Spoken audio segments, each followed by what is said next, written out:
Hello, ladies and gentlemen, and welcome back to the Gimmick. We are here. It is WrestleMania week. What a time to be alive. It's going to be some good discussion here. Technically, because we weren't around for it, celebrating our 1 year anniversary, boys. Look at that. We've been around for 1 year. Just flew by. So much has happened. Drafts have happened. I can't even recall because it's early in the morning here, but I am your host. I'm still the Saint, I guess. I haven't changed it from The Ricky newscast, Saint, but I'll big Ricky say, Saints fan. yeah, I can't wait for his stand and deliver match. But no, I'm the hashtag #1 Cody1 fanboy. Treston. I'm joined by the new man who is, I have not congratulated him on air or individually, but the new full-time co-host there at Marvel Alliance, sir. Congratulations, David. How's it going? Going good. I am Punk's favorite today. So many options to choose from going into WrestleMania season, but Punk gets his main event, so I'm Yeah. happy. That I was am David's happy. favor. I had to take Brent off Marvel Alliance. I owed him something, but no, it's funny like the way the world works. It's like me and Chris started it, and I consider that Brent and Chris's show because they did it longer. But you and me didn't even know each other day when it started, and now we've hosted this together, and now you've taken over for Brent while he's gone. And Yeah. but yeah, I'm excited. I listen every week. I edit, of course, too, but I'm excited for it to become your guys' show. And Chris, if you're listening to this, hashtag Cyclops was right. I know I'm on your team there, but we're joined by the man who will translate any Spanish interview that Stephanie Vakir does in the future, Mr. S. Bubs. How's it going today? Good. I am in Mox We Trust for this episode. Yeah. Yeah, we will get there. I think this will be this is gonna be a fun episode because we're gonna do draft, but I think there's lots to talk about because we have lots of different reprints. And technically, we talked a little bit about we did our GM mode stream before WrestleMania. We've talked about this. What we're gonna do is I'm gonna cut because it's like an 8-hour video. There's gonna be 4 episodes cut into that of each season will be season 1 to 5, then so on and so forth. That's when all 3 of us did a playthrough of my GM mode. And then in May, we're going to start up season 2. But what we're going to do is that's going to be once a month. We're just going to do 5 weeks. We're going to get on, stream for about hour and a half, however long it takes to finish it.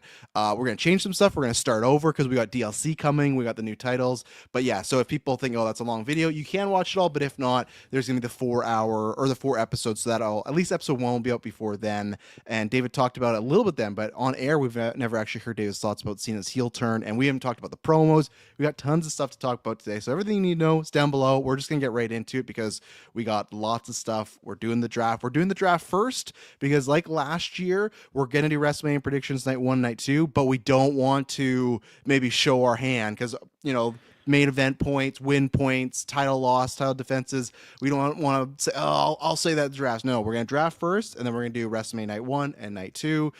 S-Bubs, do you have the total? Obviously, S-Bubs won last year. So, again, congratulations, sir. I won 3 drafts in GeekVerse. Could have been 4, but I digress. If you don't have the number, I think I have it somewhere in the chat. But if you have the number. I think I do. I have some written down here, but I don't remember if these are like the final ones. I think they are, but I can read them out. I mean, they're in the order of like that they were in, but I'm not sure if these are I guess they probably are. Well, I can read them out. Yeah, go ahead. Okay, so David had 1,016 points by the end. Travis had 1,088 points. And I had 1,233 points. All I needed was for CM Punk to win the fucking chamber, And at this point, we're going to wait till we get to predictions and everything like that. But at this point, he just should have because, we got lots of stuff to talk about, damn it, because there's been so much that's happened since the Cena heel turn. And a big thank you, as I guess I should have said too, this is going after WrestleMania because we're doing 3 episodes this week. We're doing this episode, and then just like last year, after night 1 ends and night 2, we'll be on air live. Be a little later, so it won't be mega long episodes, but we're at least going to break down what happened. And then in May, we're going to be doing bi-weekly. We don't have a set schedule, but at least always assume that one episode is going to be after a WWE pay-per-view, and then the rest we'll kind of figure out throughout between news or other shows and whatnot. And yeah, we're going bi-weekly. A big thing everyone listens. The heel turn episode and the Royal Rumble episode is the 4th and 5th biggest episode for GeekVerse of this year. So that's why we're going bi-weekly. We thank you very much, and we'll see what happens. We'll recalculate in a year. But yeah, we got lots to talk about, and that's going to help because when we're bi-weekly, we won't miss as much either. So how we didn't discuss this. How are we doing this draft wise? Are we doing a wheel or are we going GM mode loser to start? I know S Bub's probably not on that. He's number one, but I don't know where are we? Do we have a preference? I'm fine with whatever way you guys want. What about you, David? What do you want to do? It goes in my favor to does. to go We can do NFL like- style. We can do like we did. I think last time we did wheel spin to pick whose draft order we would do, and then I think it landed on wheel spin, so we did another wheel spin for the actual order. Right, we did. Yeah. I'm fine to let it go the draft GM mode way. You know, I've always tried to pitch this with the Geek First. They're always scared because they don't want to lose pick, but I'm fine because there's so many people. I'm fine to, and I'm also before S Bub, so I'm not trying to say, you know, but this is fine because if I win next year, I have the same way. So I'm fine to have David, me, S Bubs. I'm okay with that. If that's, Okay, are we good with I that? agree Okay. with it. Yep. Yeah. Because S-Bubs won last year, he gets the credit. He's started, so he's 1-0 against all of us. Let's see if he gets the Undertaker streak going or Bianca. So, okay. So as people if they don't know, we all draft 10 superstars and then an 11th spot for our jobber pick. That means somebody that loses, we get points on. But then the 10 are people that we have. Do you have the points increments there, S-Bubs, as well? Yeah, so Okay. the rules here. So yeah, Okay. what we're gonna do is we're gonna draft 10. Obviously, if someone picks a superstar, they're off. It works like any other sports draft, and we get points based on wins, title I can defenses, read off main all events. the points here. Perfect. So that's what's gonna give us the Yeah. point values and what happens after we draft these people. So So it's all match based pretty much. Yeah. So if you show up and have a promo, that doesn't count. So 0 points for no match, obviously. 1 point if you're in a match. 2 points if you win a match. 3 points for a successful title defense. 4 points if you win in a stipulation match. That's not. It has to be an actual stipulation, not just triple threat or fatal four way or anything like that. 5 points if you win a title. 50 points if you win Rumble or Money in the Bank. Technically, it's 100 points. I'm just gonna change that. It's actually 100, but I put 50 because it like doubles on the PLEs. yeah, But right. and if you draft a legend or someone who hasn't debuted yet, that's also 100 points for their first appearance. And they must wrestle a match. So if they just show Yeah. up in the crowd, that's It's not like a- Honky Tonk Man coming to wave out to the crowd or something Yeah. like that. Yeah, they got to be a part of a match angle. So Okay. Then yeah, double points on PLE, -4 for losing a title, -25 for a failed cash-in or failed Rumble title shot or chamber as well. And I put -25 because technically it could happen outside of a PLE, but if it happens on PLE, obviously it's -50. oof. Yeah. And 5 points for main eventing a weekly show, also has to be a match. 20 points for main eventing a PLE. Can negotiate trades or replacements after Rumble, Mania, or I guess this would be before Money in the Bank, Survivor Series.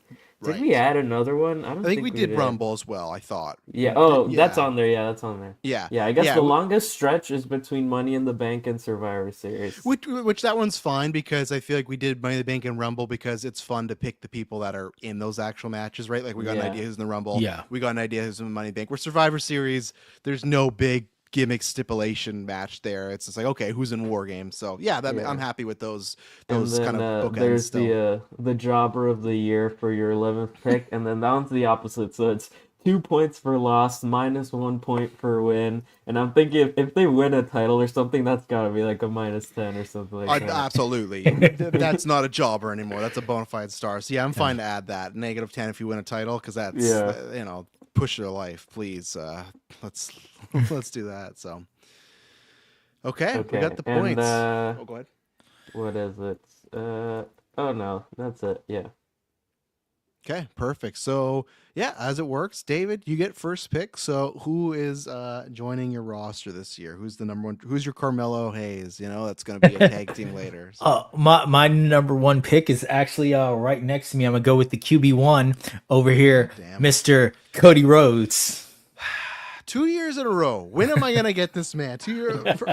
I can never get him. I didn't get him in GM mode. David got him there, and then SF got him last year, and then David got him this year. Okay, so What am I looking at? I prepped this year. I So, was not prepped at all. okay. This is tough because I'm going with, it's very short term. I have, oh man. And I almost won last year. It's just tough of like, when do I pick? I'm gonna do it again. Going with the heart pick. Don't know if it's gonna pay off, but this is like for good karma.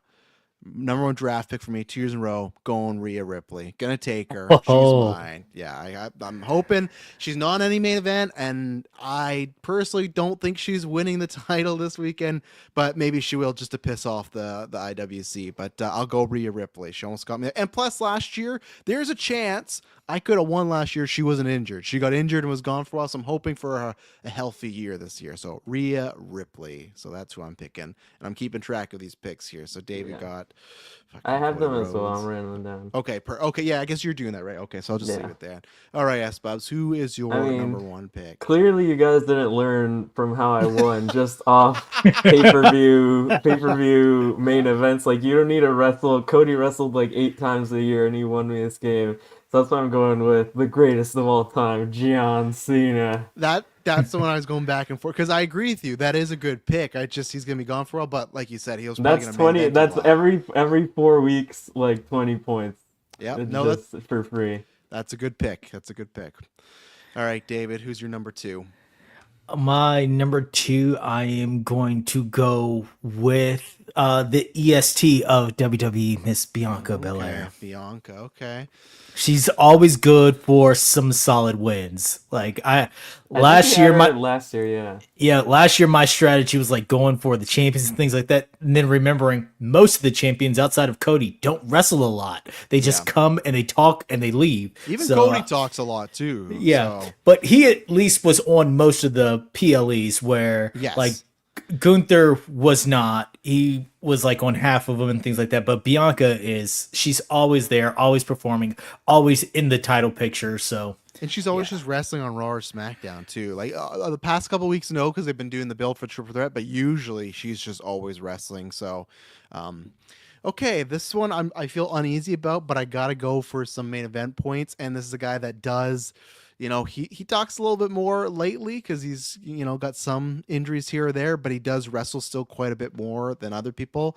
I'm picking Seth Rollins. I give him a lot of grief sometimes, but he is main eventing WrestleMania this weekend. Well, we'll talk about he's main eventing quotations in my opinion a WrestleMania, but in our system we count as a main event, counts as points, and I think he'll go. And my hope is hoping for that heel turn, and maybe that's like, man, maybe only for predictions, but who would be a perfect guy to take that off of Jey Uso after a month and just solidify himself? Like, you want to get Seth Rollins heel? That's a perfect way. So I just think he's always around, right? Barring an injury. So Seth Rollins, and don't put the frick in on my list there. I'm not Seth, no freaking wrong. Okay, back to me.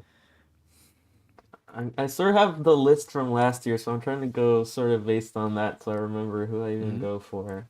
You picking Moxley here for the WWE return? Surprise, dude. No, that's next year. Yeah, 2026 7. Who do I want here?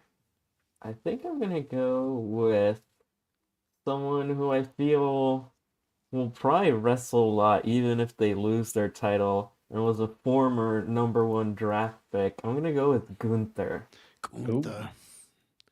Okay, let me take him off my list here.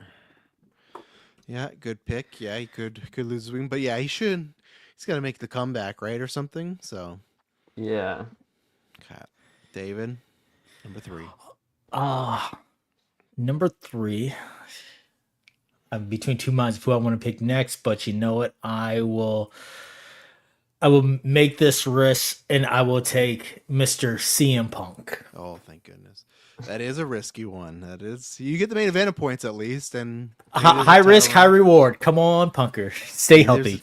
Maybe there's a title run in there. Yeah. Okay, I'm glad because I'm picking this guy. I've been a big fan of him as of late. I said a couple weeks ago or months ago when we reviewed episode, he can, I think, have a great match with anybody. He's the moment maker, Braun Breaker. Now, I do That think was he's my next pick. I do think That was who I went back and forth between. I do think he's losing an IC title maybe coming up, but I think there's a good shot, whether it's Money in the Bank, whether it's Rumble. Like I could see them strapping this guy up in the next little while. Like that's the thing where I this think that's the guy's- reason he's losing this IC Yes. title. and a perfect way for him to do it in the Fatal 4-Way where he won't have to get the pin. Whoever's gonna get the pin, it won't matter. Like he's ready. Like there's not anything for him to do, whether it's heel or babyface. Again, he could be the guy that maybe if Jey Uso wins, he squashes him, does the Brock Lesnar. But yeah, I think my only holdup was for some reason when Raw came to Netflix, it took like a month for him to wrestle on TV. I was very surprised by that. So I'm hoping that kind of changes a bit more consistently. But the past few weeks he has been. So going Braun Breaker. And hey, I guess if he wins the title at Mania, then maybe he becomes a double champ and he just gets me all these points and stuff. He just drops it. He pulls a Vakir. He doesn't even lose it. He just vacates it. But yeah, Braun Breaker, my new boy. Trying to think. I think I'm gonna go with someone who. I'm not sure. This is hard. There's a lot of good. I'm looking at the only list pick we had three. last year. I mean, it's weird because we all had like. There's a lot of people on our like previous draft that I'm like I wouldn't draft them now. Yeah. How much can change in a year, you know? Yeah, I think I'm gonna go with. I'm gonna take it early. I don't know, just a pick. I'm gonna take Penta. Oh, that was Okay. my next pick. Okay, Penta. He wrestles a lot, gets lots of win, could be new IC champ. So Yeah. David, plug and replug your mic in because I got like a little static going because I muted both I of you to wasn't find sure if out. that was me. Yeah. Yeah, no, I checked it out. So David loses a pick because of that. No, I'm joking. Let's see. I'll unmute you. Let's see here. Oh no, I can't unmute you. Right, you got your own powers. So, yeah. So let's see. Okay, who Penta? Okay, took him off the list. Yeah, I made sure when I did some prep, I had 30 wrestlers because I know we had to have 30. Where last year I did not. So I'm hoping that I'm ready here now. So, okay. So we're waiting for David, but David, you're still muted. On like just the StreamYard. Just the StreamYard, you're muted. Oh. Okay. All right. Talk now. How about now? I think you got the different mic now. Yeah. Because it wasn't as clear as the one before. Maybe when you unplugged it on streamer, it like changed. Yeah, it probably kicked. Its static's gone, which is good. But I think it was the it kicked you back over to like your headphones or whatnot. Let's see here. Because like usually your mic lights up, right? And right now it's not doing your light thing. There it is. There we All go. right. How about There you go. You're good. Yeah, it's still a little Perfect. static, but okay. Next pick. All right. So, next pick, since Penta was my next pick, and that's now off the table, I am going to go. Let's see. Let's see if I can adjust this somehow.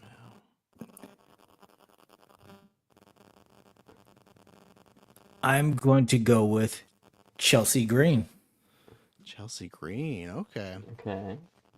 I didn't expect her coming this early. What's the reason behind Green? You think she's gonna hold that title for a bit? I think she's going to hold that title for at least a couple more months before her band of people implodes on her and she ends up losing it then. So I'm going to get a couple of dodgy title defenses between now and then. So I'm thinking about the points. Okay. Okay. I was gonna say, David, maybe go. Like I maybe refresh or go in now because it's still it goes in waves of static. It's like quiet, but then it comes up a little bit. So I'm not sure if there's like a loose connection somewhere or something like that. And then yeah, we'll see. But okay, so he picked Chelsea Green. Okay, so I did have her on my list, a little lower down, but maybe that's a sneak pick by David. I did not have that, but okay. I'm kind of torn by these two, but I had one higher on the list, but I think I'm gonna go for the lower one. Just a gut feeling. I'm gonna pick Charlotte Flair. Okay. I think Charlotte has to win that title. I think we'll talk about it, but I think she's gonna win the title, and I do think it's gonna be a lengthy run. Where a couple of the other people they could win the title or they might be losing it soon. I think she's going to have it, and Tiffany could even be your later. But I think Charlotte's been wrestling a bit more often now. She wrestled BFAT, wrestled Meech, and also she's got Tiffany coming up, so she does like to talk. That is my worry, but I do think there'll be some more matches and stuff. But maybe it's a bust pick. I know last year for S Bubs at the first it was a bust pick for you because she was just injured and gone for a while. Yeah, Yeah. but no, I'll put my hand on Charlotte, hoping this works out for me. So. Okay. For me, there's two on between. One I feel is probably gonna wrestle more, and the other I just want to have. And last year, having the ones I just wanted to have worked out for me. So I think I'm gonna go with that, and I'm gonna pick Io Sky. I was wondering. I thought you might be a little sooner than that. Yeah, I think she's going to probably keep... it's a 50-50 for me because I see people doing the Bianca pitch, but I think I'm leaning to Io. Also, we'll get more into predictions, but if she keeps it, I think she'll have it for a while. I don't see her losing it right away, and she wrestles a lot too, so... Yeah. So, Io. Okay, where is she on my list here? Okay, take her off. Okay, she was 3 down, so she was coming up for me. Oh, and then I have another... Also, I gotta wait till David, but I got another one. Recap was on our list so far here, David, while we're waiting for David. David has Cody, Bianca, Punk, and Chelsea.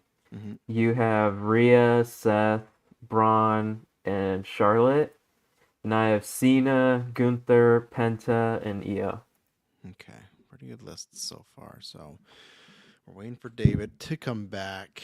We will, let's see how, because I was more prepared. How are you on your jobber list? Do you have any people that you're eyeing up for that, or it's going to be on the spot? Because last year I felt like I didn't prepare good enough, and it screwed me because I picked Elton Prince, and he really got me. He wasn't on TV, and then he didn't lose a lot. He never wrestled. Yeah. I'm trying to think. I don't know who I would go for my jobber really. I think you're good now, I'll David.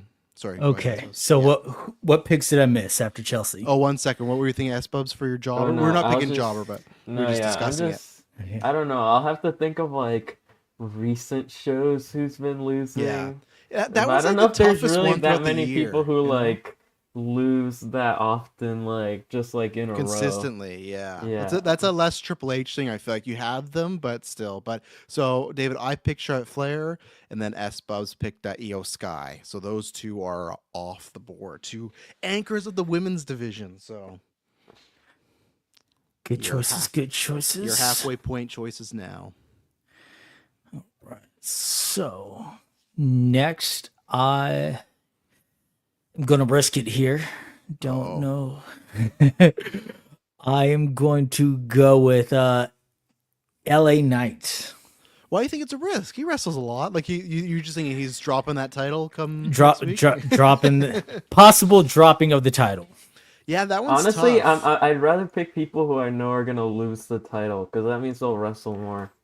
Yeah, I don't think and they that's could get too that title big a win risk. later. Yeah. I think losing 10 points that's an investment in points. Yes. Okay. I got again, I'm stuck, but there's one no one's talked about yet, and I'm thinking about it, but I just wonder if there's a reason for it. But I'm gonna take him. I'm gonna take the Yeet Man. I'm gonna take main event Jey Uso. He's not getting any main event. listen. Here's Curtain jerker Jey Uso. here's my pitch though, is he might not get a lot of main events, but that man wrestles. You talk about consistent wrestle, he wrestles a lot. There was that week where it was Theory, Waller, the tag team. Like, he's somebody that always, because they know he's going to go in there. They want the We're entrance. gonna Austin Theory world title match. Maybe at this point, who knows? So again, he could, and I'm not even 100% convinced he's winning on Saturday. He's night one, right? I think they talked Yeah. about that. Yeah. Yeah, he's So, the curtain jerker of night one. They're absolutely. opening. That's how you get that You're crowd started. gonna minus 50 on starting the show. Right, because if he fails WrestleMania, yeah, that's tough. Same with So Charlotte. yeah. You could be down a lot.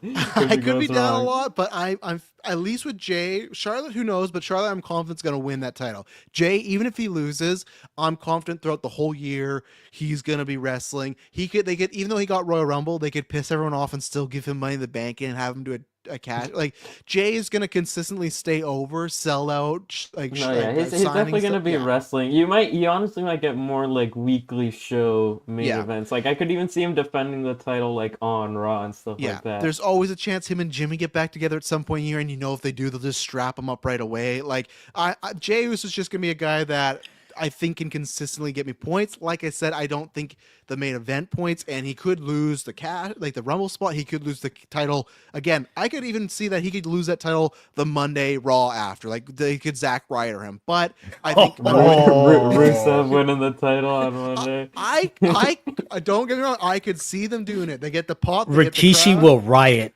Oh, I'd love to hear riot. But again, he wrestles consistently, so that's what I'm going for right now. So Jey Uso is my halfway pick. All right, I'm gonna go with someone who you guys haven't mentioned, but I feel has been having a great year, and I honestly feel like she could win the title this year. I'm gonna go with Naomi. No. Yeah, I definitely had her coming up. She's those promos. I think she's. I don't know, because obviously you got the draft, so she could switch brands. I think at some point she's winning some title. I guess it could always be secondary, but I feel like if she consistently keeps this work up, she could be going to the main event picture. And maybe I would not. There's one scenario of if Io loses, if Bianca has the title, that'd be the perfect person to take that title off Bianca. Would be Naomi. That'd be a really good story. So no, I think that's a good sleeper pick. She's gonna do some good stuff this year, I think. So, all right, David. All right. Next up, I'm going to take Drew McIntyre. Drew McIntyre, Mr. Former Eye Patch himself. What's he is always in the main event scene. He's except for WrestleMania. That's when they always bench him. Like, nope. Yeah. So he's going to be on PLEs. He's going to have matches on the big stage. So yeah, I will definitely go that direction. Okay. All right. These next two picks I really want, so I hope people don't take them. But I'm going to dip into SBub's territory a little bit, but not as bad. I'm going to pick Randall Keith Orton here. I think it's a lock that he's obviously main eventing Backlash. And when he's around, he does wrestle like, I won't say consistently, but a lot more than other people. Like since he's been back, he wrestled Mello on SmackDown. He just had the tag team match with LA Knight. I'm assuming he's gonna get something at WrestleMania. Like I feel like he's a guy that's like a bi-weekly consistent. He's always around and he's always in some sort of picture. So even then, I might get those Backlash points. I don't think he's winning any major titles, and I think other than maybe a War Games, that's kind of it for him main eventing, but I can always maybe drop him later if he kind of peters out. I just think for the first half of the first quarter of our draft, he'll be a good point getter. So going for Randy Orton right there. All right. Who do I want next? There's two people I'm thinking of who are not on any of our lists this past year. Oh, okay. But do I want them more than someone who will actually get me points? I don't know. That's the tough thing. It's either the home runs or the hits. Like what do you want? Let's see. I think I'm gonna go with someone last year who also got me a lot of points, and they do wrestle a lot, and they could maybe even win a possible title. I think I'm gonna go with Bayley. Oh, okay, good pick. She's always, consistent points. Could turn on Lyra, so. Yeah, I feel like she's a good candidate for winning the IC title at some point. Yeah, 100%. I can see that. All right, David, number 6. All right. I am just checking my watch to see what time it is because my next pick is going to be Miss Tiffy Time herself, Tiffany Stratton. Yeah, I had her 2 next up. That's a good one. Even if she loses the title, she's always going to be wrestling, and she could. That's one where I could think they could, kind of similar to the Cody situation, like flop it back to her later, like get her win back from Charlotte. So Yeah. yeah, that's a good one. All right, but that wasn't the next one I was looking at. My next one is, to me, one of the, people can hate her, whatnot. I've defended her many times. Not one of my favorites, but a breakout star last year, Liv Morgan. Because some wrestling consistently, SummerSlam is in her hometowns. I've seen a lot of people theory crafting, like you get her in the title picture maybe. And I also think there's like, I think she's kind of like Bailey, where she could be a shoo-in to win one of those secondary titles. I know people might be like, "Oh, well, she used to be main." It doesn't matter. Like, you can have people make those titles mean even more. I do kind of wish we were rocking with. I've seen, like, it's great that she should be on the card. She, like, the tag title, great. I do wish we got the Lyra Roxanne Bailey match, but I would have added Liv in there as well. Like, I think Liv need to be on the card. So the tag title, sure, and I think they're going to keep it because, as we saw from SmackDown, there is no tag division, so they just have no idea what to do. So classic, the women's tag team are just going to be a prop on Raquel and Liv just to make them look good and with Judgment Day. But I really don't think Bailey and Lyra are winning right now. And what team's going to take it off Liv and Raquel for the time? Like, until one of them gets an injury or they turn, like, I don't see when I'm not saying they're going to have a legendary run, but I think they could have those rocking for quite a bit. So I'm pretty confident with Liv. She wrestles a lot. So yeah, Liv Morgan coming over to Rhea Ripley's side one more time. Let's see. Mm, I think I'm gonna go with. Actually, I'm not sure because I don't know when this person will be back. Really. Oh, picking one of those. Yeah. The final boss. I mean, I've taken worse picks in the past, but we're gonna go with someone who, some say he's a better wrestler than his brother. I'm gonna go with Jimmy Uso. Okay, Jimmy Uso. He Future wrestled a lot. U.S. champion to me. Future U.S. champion. He's gonna beat Fatu or LA Knight. That's interesting. It's a bloodline lore match right there. Great. More of those. That's what we need. All right, this pick 7, right? 8. Oh, 8. 8. We're already 8. Okay, David. Yeah, last we week. we are already at 8. We're running down this list. So next up, I am going to go with Miss Jade Cargill. You had her last year, didn't you? I think, or is that someone else? I think you, Travis, had Did I? her. Okay. Because David had Bianca, I think. Okay. Yeah, I right, did have right. Bianca for sure. Right, she just wrestled and they're getting the tag team scene. Yeah, why are you picking Jay? You think she's gonna win some gold this year, David? I think that she is going to wrestle a lot of matches. So I'm trying to get those points out there, and I do think that she will be positioned to run with a mid card women's title. I don't think they're going to strap her with the overall championship. I think that they are going to pull in AEW, give her mid card, and just let her run with that. Yeah, I and think it'd she be good could to beat see. Chelsea. Like, that's a realistic Yeah, for her to that's like true. fight off the whole crew there and win it. Yeah, Yeah. and that's part of my thinking from earlier. Like after this stuff with Naomi's over, she's gonna do a little bit of tag teaming again with Bianca just to kind of keep that. And then after that, she's gonna go for that mid card title, and she's gonna be the one who dethrones Chelsea. So and then they can have a little bit of back and forth, and yeah, it all works in my favor. Get those matches. Yeah, plus the other way around too. If they go the main title, we said like Naomi versus Bianca, you could always get that too because we know they're gonna do that at some point. So yeah, no, she's a good pick. I think the secondary title run's a good idea because it's always the claim of like when she got here she couldn't wrestle. We were so surprised, like all those rumors backstage. The US or IC title is a good way to see like okay, could she actually be ready to like really carry the ball and not? So that's the nice thing about those titles. So okay, Jade. Okay, so I'm. All right, you picked Dave. You picked LA Knight, right? Yep. Okay, so he's off my list as well. What do I do here?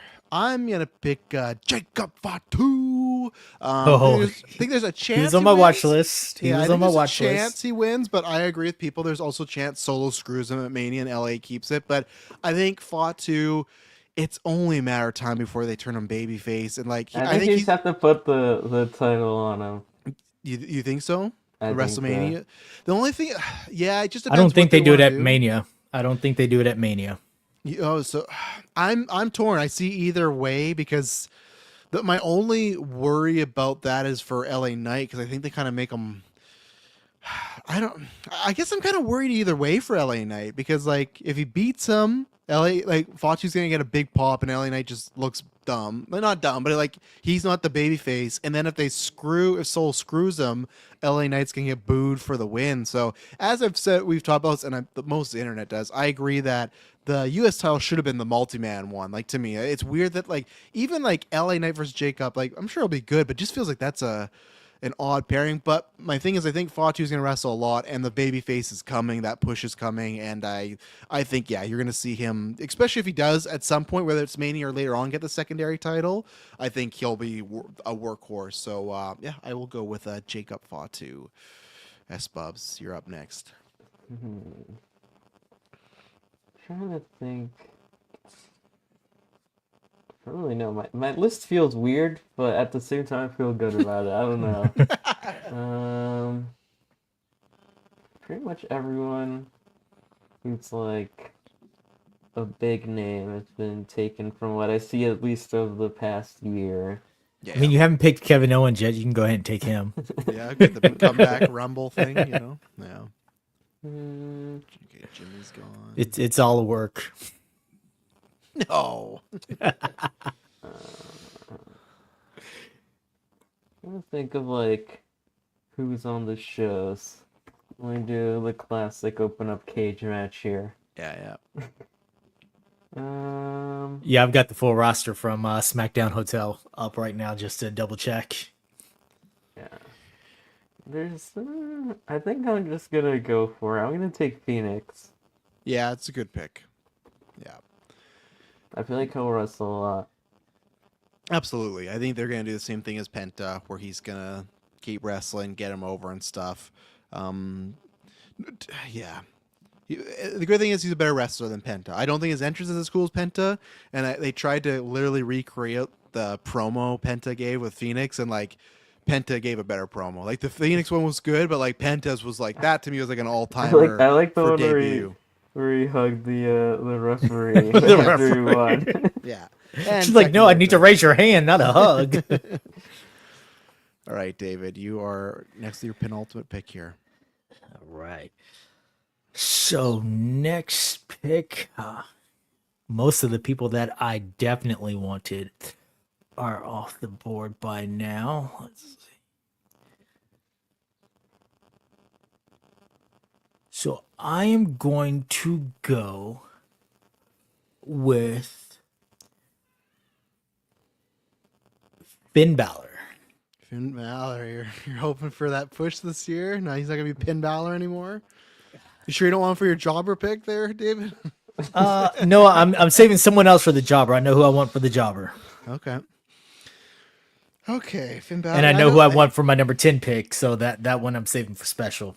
Hey, listen, Yeah, if they... my number 10's also one.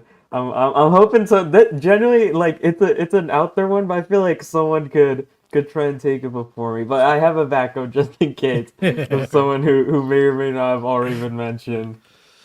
Yeah, if you get Demon Finn Balor back, you're laughing. If they can get that, you'll be getting those points. But okay, yeah, there's somebody. It's just a question of what was the point value again for the returning legend was it returning legend and debuting star? It's legend return or a WWE debut / return. Okay. Okay. Well, that's And why. Yeah. right now, I'm gonna go with, we pitched him a couple months ago to screw Cody out of the main event. I'm picking Aleister Black. That was my 10. Yeah. That was my I think he's gonna get the same Phoenix Penta thing where for the first few weeks, I don't think he will actually be in Big Angle. I think it's gonna be comeback. They're gonna reintroduce him right now. U.S. title, yeah, we'll see. He get in there, but Aleister Black was a Triple H guy. You watch NXT Black and Gold era.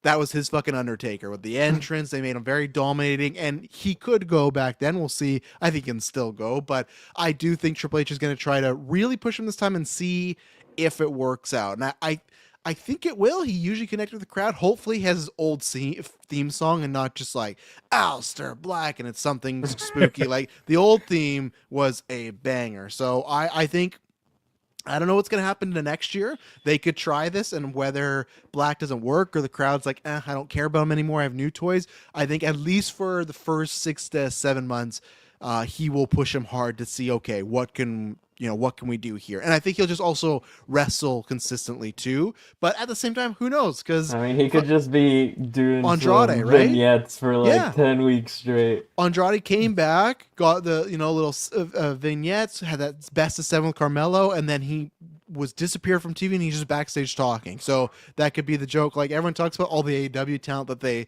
make, like, oh, here's a big deal. The difference with that is like no one talks about Andrade, and maybe Aleister Black is going to be the next one like that, where big push, but then he's just happy to be back with his wife on the road. But I'm hoping he's gonna, which is funny because like Andrade lost the NXT title to Black, so we'll see. But I'm hoping for good things with Aleister Black. So Okay. all right, sorry, in front David. of me. I think I'm gonna go with Roxanne Perez. Oh, hoping for a big year for her. Yeah. Yeah, okay. I didn't have her on my list, but I Oh, kind wait, of forgot let's see. about her. So you sure they're gonna take her off NXT? My God. I think they will. I think they finally will. All right, David, this is your last pick. I'm sorry I took that one from you, but Yeah, just straight up yank that one from me. All right, so I am going to switch gears. Then I am going to go with someone who is tried and true. I'm going to go with Montez Ford. Montez Ford. He didn't do good for you in the GM mode, so you're hoping better points here. Yeah, how does he not get any charisma points? It's Montez Ford. They didn't put a good work there, so okay, this is tough. The final pick, hey, because I got a list of a lot of people here that are now, I think, just workers for the most part. Let's see. I don't think anyone has, or I'm gonna check because it doesn't matter. I have backups. No one picked Lyra, right? No. I'm taking her. I think she's not going to lose that title for a bit. I think you're going to get the Bayley feud. She's someone that does pretty consistently wrestle well. She got to WrestleMania match, and hell, maybe they hot shot and do a Bayley Lyra tag team. I just feel out of the people I have left, Black was like my last, like, okay, that's a surprise. And then the other surprises I feel like iffy on. And then the rest of the people I got like pros and cons for, of like, oh, they could, or maybe nothing happened. I don't know. So yeah, gonna go with Lyra. I think barring an injury, even if she loses the IC title, I could see her chase to a Bayley. Like I think WWE Triple H has shown that they are a big fan of her. Like they made her the first IC title holder, and they made sure she was on Mania. They didn't make sure. Sorry, David. They didn't make sure that Chelsea was on Mania, but they made sure Lyra was on Mania. So I think they are a big fan of her work rate, and I think she'll just wrestle a lot. So Lyra Valkyria is ending out my team here. I think I'm gonna go. Travis. That's good. That Aleister Black's like gonna get him 100 points. I need to match that. I'm going with Rusev as my number 10 pick. Rusev Machka. Yeah. There you go. That's a good one. That's one you'll get your 100 points. I'm unconfident on how he's gonna do. Yeah, no. I feel like he may be a WWE Speed champion, but I'll get my 100 points. Him and Andrade putting a best of 7 for the Speed Championship. Yeah, he could end up like Andrade, but we'll see. Okay, so David, now you get your jar pick. Who do you think is gonna be taking the most L's possible this year? This one is an easy pick. Mello is taking the pins. God, I hate that we're in this multiverse where he's in the jobber confrontation. Just like, I don't like it, but I mean, it's the way of it. oh yeah, no, it's not wrong. It's just, goddamn. All right, I'm gonna go with this is a person I'm happy to pick here because last year, and maybe I'll just say it's Austin Theory. Last year, Espos proved me semi wrong with Damian Priest. He did get over his babyface, even though I'd say as of late he's not been getting the same reactions. But at least with Damian, I think he made it work. Austin Theory, I hate to say it, don't want anyone to lose their job. I hope he improves, and then like something happens in WWE. But like I don't foresee him being a contracted wrestler WWE in the next 5 years. I think it's unless they just go back to NXT or he's a trainer. I just think the boat has kind of sailed here, and anytime he's on TV, he's like he lost to Jey Uso in like 30 seconds. Now I know people are like, "Oh, seeing Cody went long." That's fine, but if you are a talent they care about, they'll make someone else lose in 30 seconds. They lost Jey Uso in 30 seconds, as Michael Cole says, to a crossbody. Like, like Theory was a Vince McMahon guy. He had the ball many times and he dropped it. So I'm saying Austin Theory. Maybe he'll get a win when they eventually split him and Waller up. But they didn't even do that on NXT. They put the feud down in NXT and thought, okay, this might be the time where he played out. They're NXT guys. They didn't even do it there. They just Oba beat their ass and then they acted like nothing happened. And they're back to losing to Jay and Jimmy. Like, they're perfect fodder for any tag team. I know they're on SmackDown. They're on SmackDown. They're on Raw now, They're right? on Raw. Yeah, so I guess New Day maybe they'll throw him back to SmackDown and Street Profits will beat him up a bit. Like, I just don't see Theory making any comeback, really. I see Waller before Theory making a comeback, but that's my pick. Austin Theory, happy to have you in the jobber spot. Sorry to put you there, so. I think I'm going to go with... I'm torn between two, because one is like, they're both sort of related, but one is like, he might take losses for the other person. But I think I'm gonna go with a guy who went from main events to now my jobber pick. I'm gonna go with Solo Sikoa. I knew you were going Solo. Yeah, it was him or Tama Tonga. I was torn, but I'm gonna go with Solo. Yeah, and Tongaloa is still hurt. So because it's like he hasn't been wrestling much, and then like I know he's gonna verse Fatu, he's gonna lose that, and I really don't. And if he versus Randy this weekend, he's losing that. Like, I don't think he's gonna. I feel like he may just be like a manager too, so he might not even be that good of a pick. Yeah, who knows? But at least I don't think he's winning much. So, all right, Espos, can you read out our final draft lists for the year? Okay. Or until Money in the Bank. That's when we'll do the next shake. Yeah. Sorry, yeah. Okay. So David has Cody, Bianca, Punk, Chelsea, LA Knight, Drew, Tiffany, Jade, Finn, Montez, and the jobber Carmelo Hayes. Travis has Rhea, Seth, Braun, Charlotte, Jay, Randy, Liv, Jacob, Alistair, and Lyra.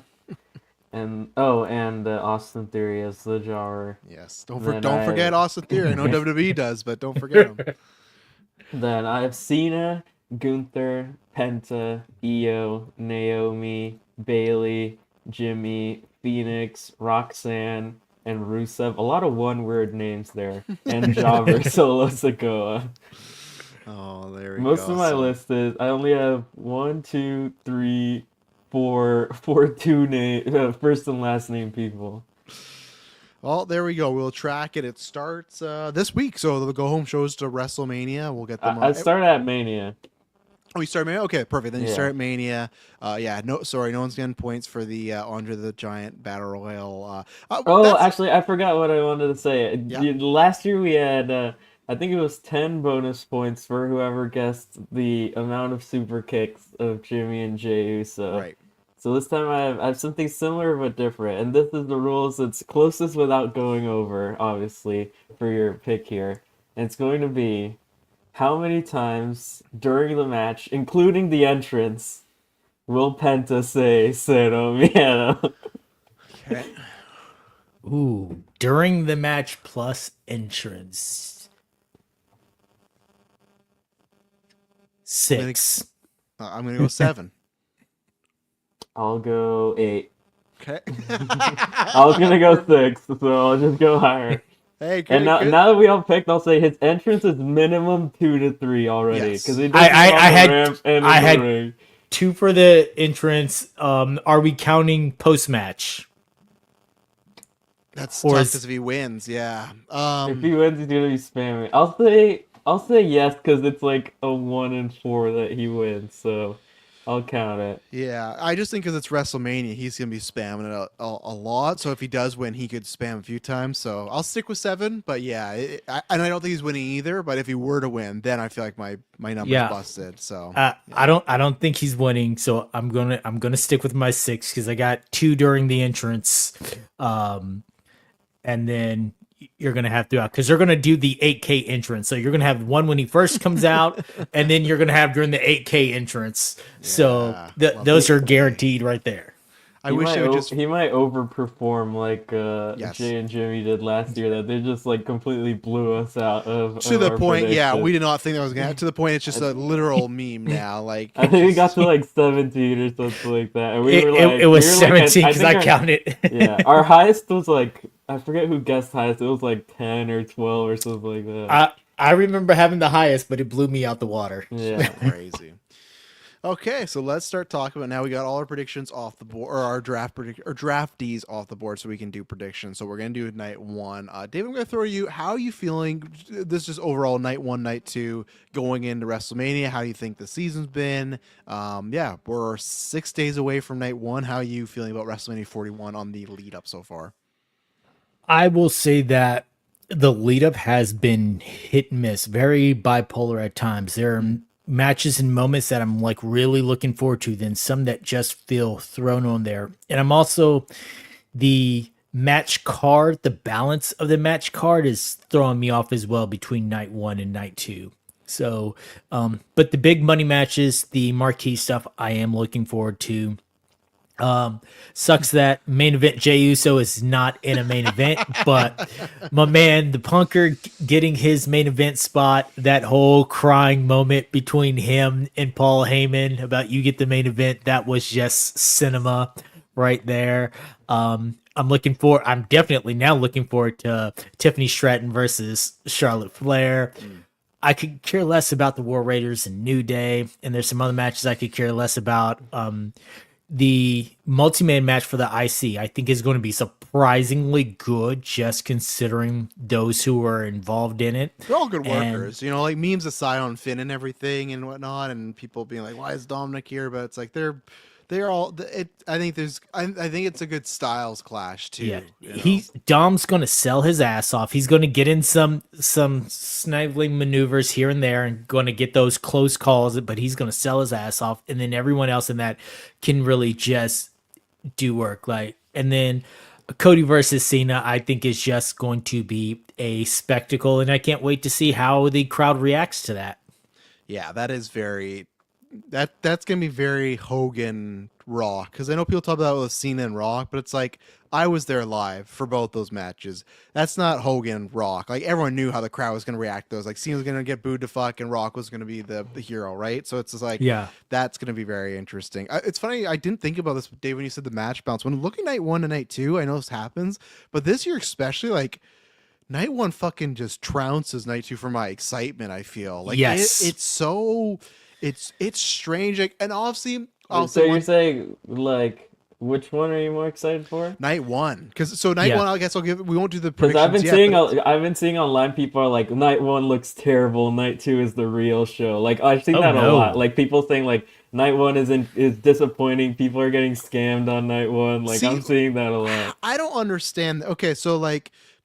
If I'm going win column, right? Like War Raiders versus New Day, that to me is like that's in the loss. Jade and Naomi, I think is going to be a fun match. Jacob and LA Knight, I'm iffy on. I think Jacob's going to have some fun with that match. I just could see their styles not working, but I could also see it being good. Tiffy versus Charlotte, that's exciting. Jay versus Gunther is exciting because like I think they will have a good match, and I don't think it's 100% Gunther's winning. And whatever people, I think some people that say that with the triple threat, they hate the aura farming and like the Roman Reigns type of style. I think they're gonna have I think that's gonna deliver. I have issues with where its place can deliver. Ray and Chad Gable, like it's gonna deliver quality. I hate that it's on here. I'll wait till I get to the match. So then night two though, like to me, night two is a 2-card match for me. It's Cody and Cena, and then the women's triple threat. Damian Drew, Yeah. it could be good. I guess to S Bubs, he called this in our Discord. I will say it being a street fight though, actually that I'll bring it up there because I think they're gonna have a really good. I think I said when you put them in the Discord SBubs, the template they should look at is Triple H Taker 17. That's what they should do. That is one of the best, most underrated street fights. It sucks because it's on WrestleMania 17, so people either talk about the TLC or they talk about Rock and Austin. But that is a great triple threat. Like one of my favorite spots ever is Taker lifting him up for the last ride and.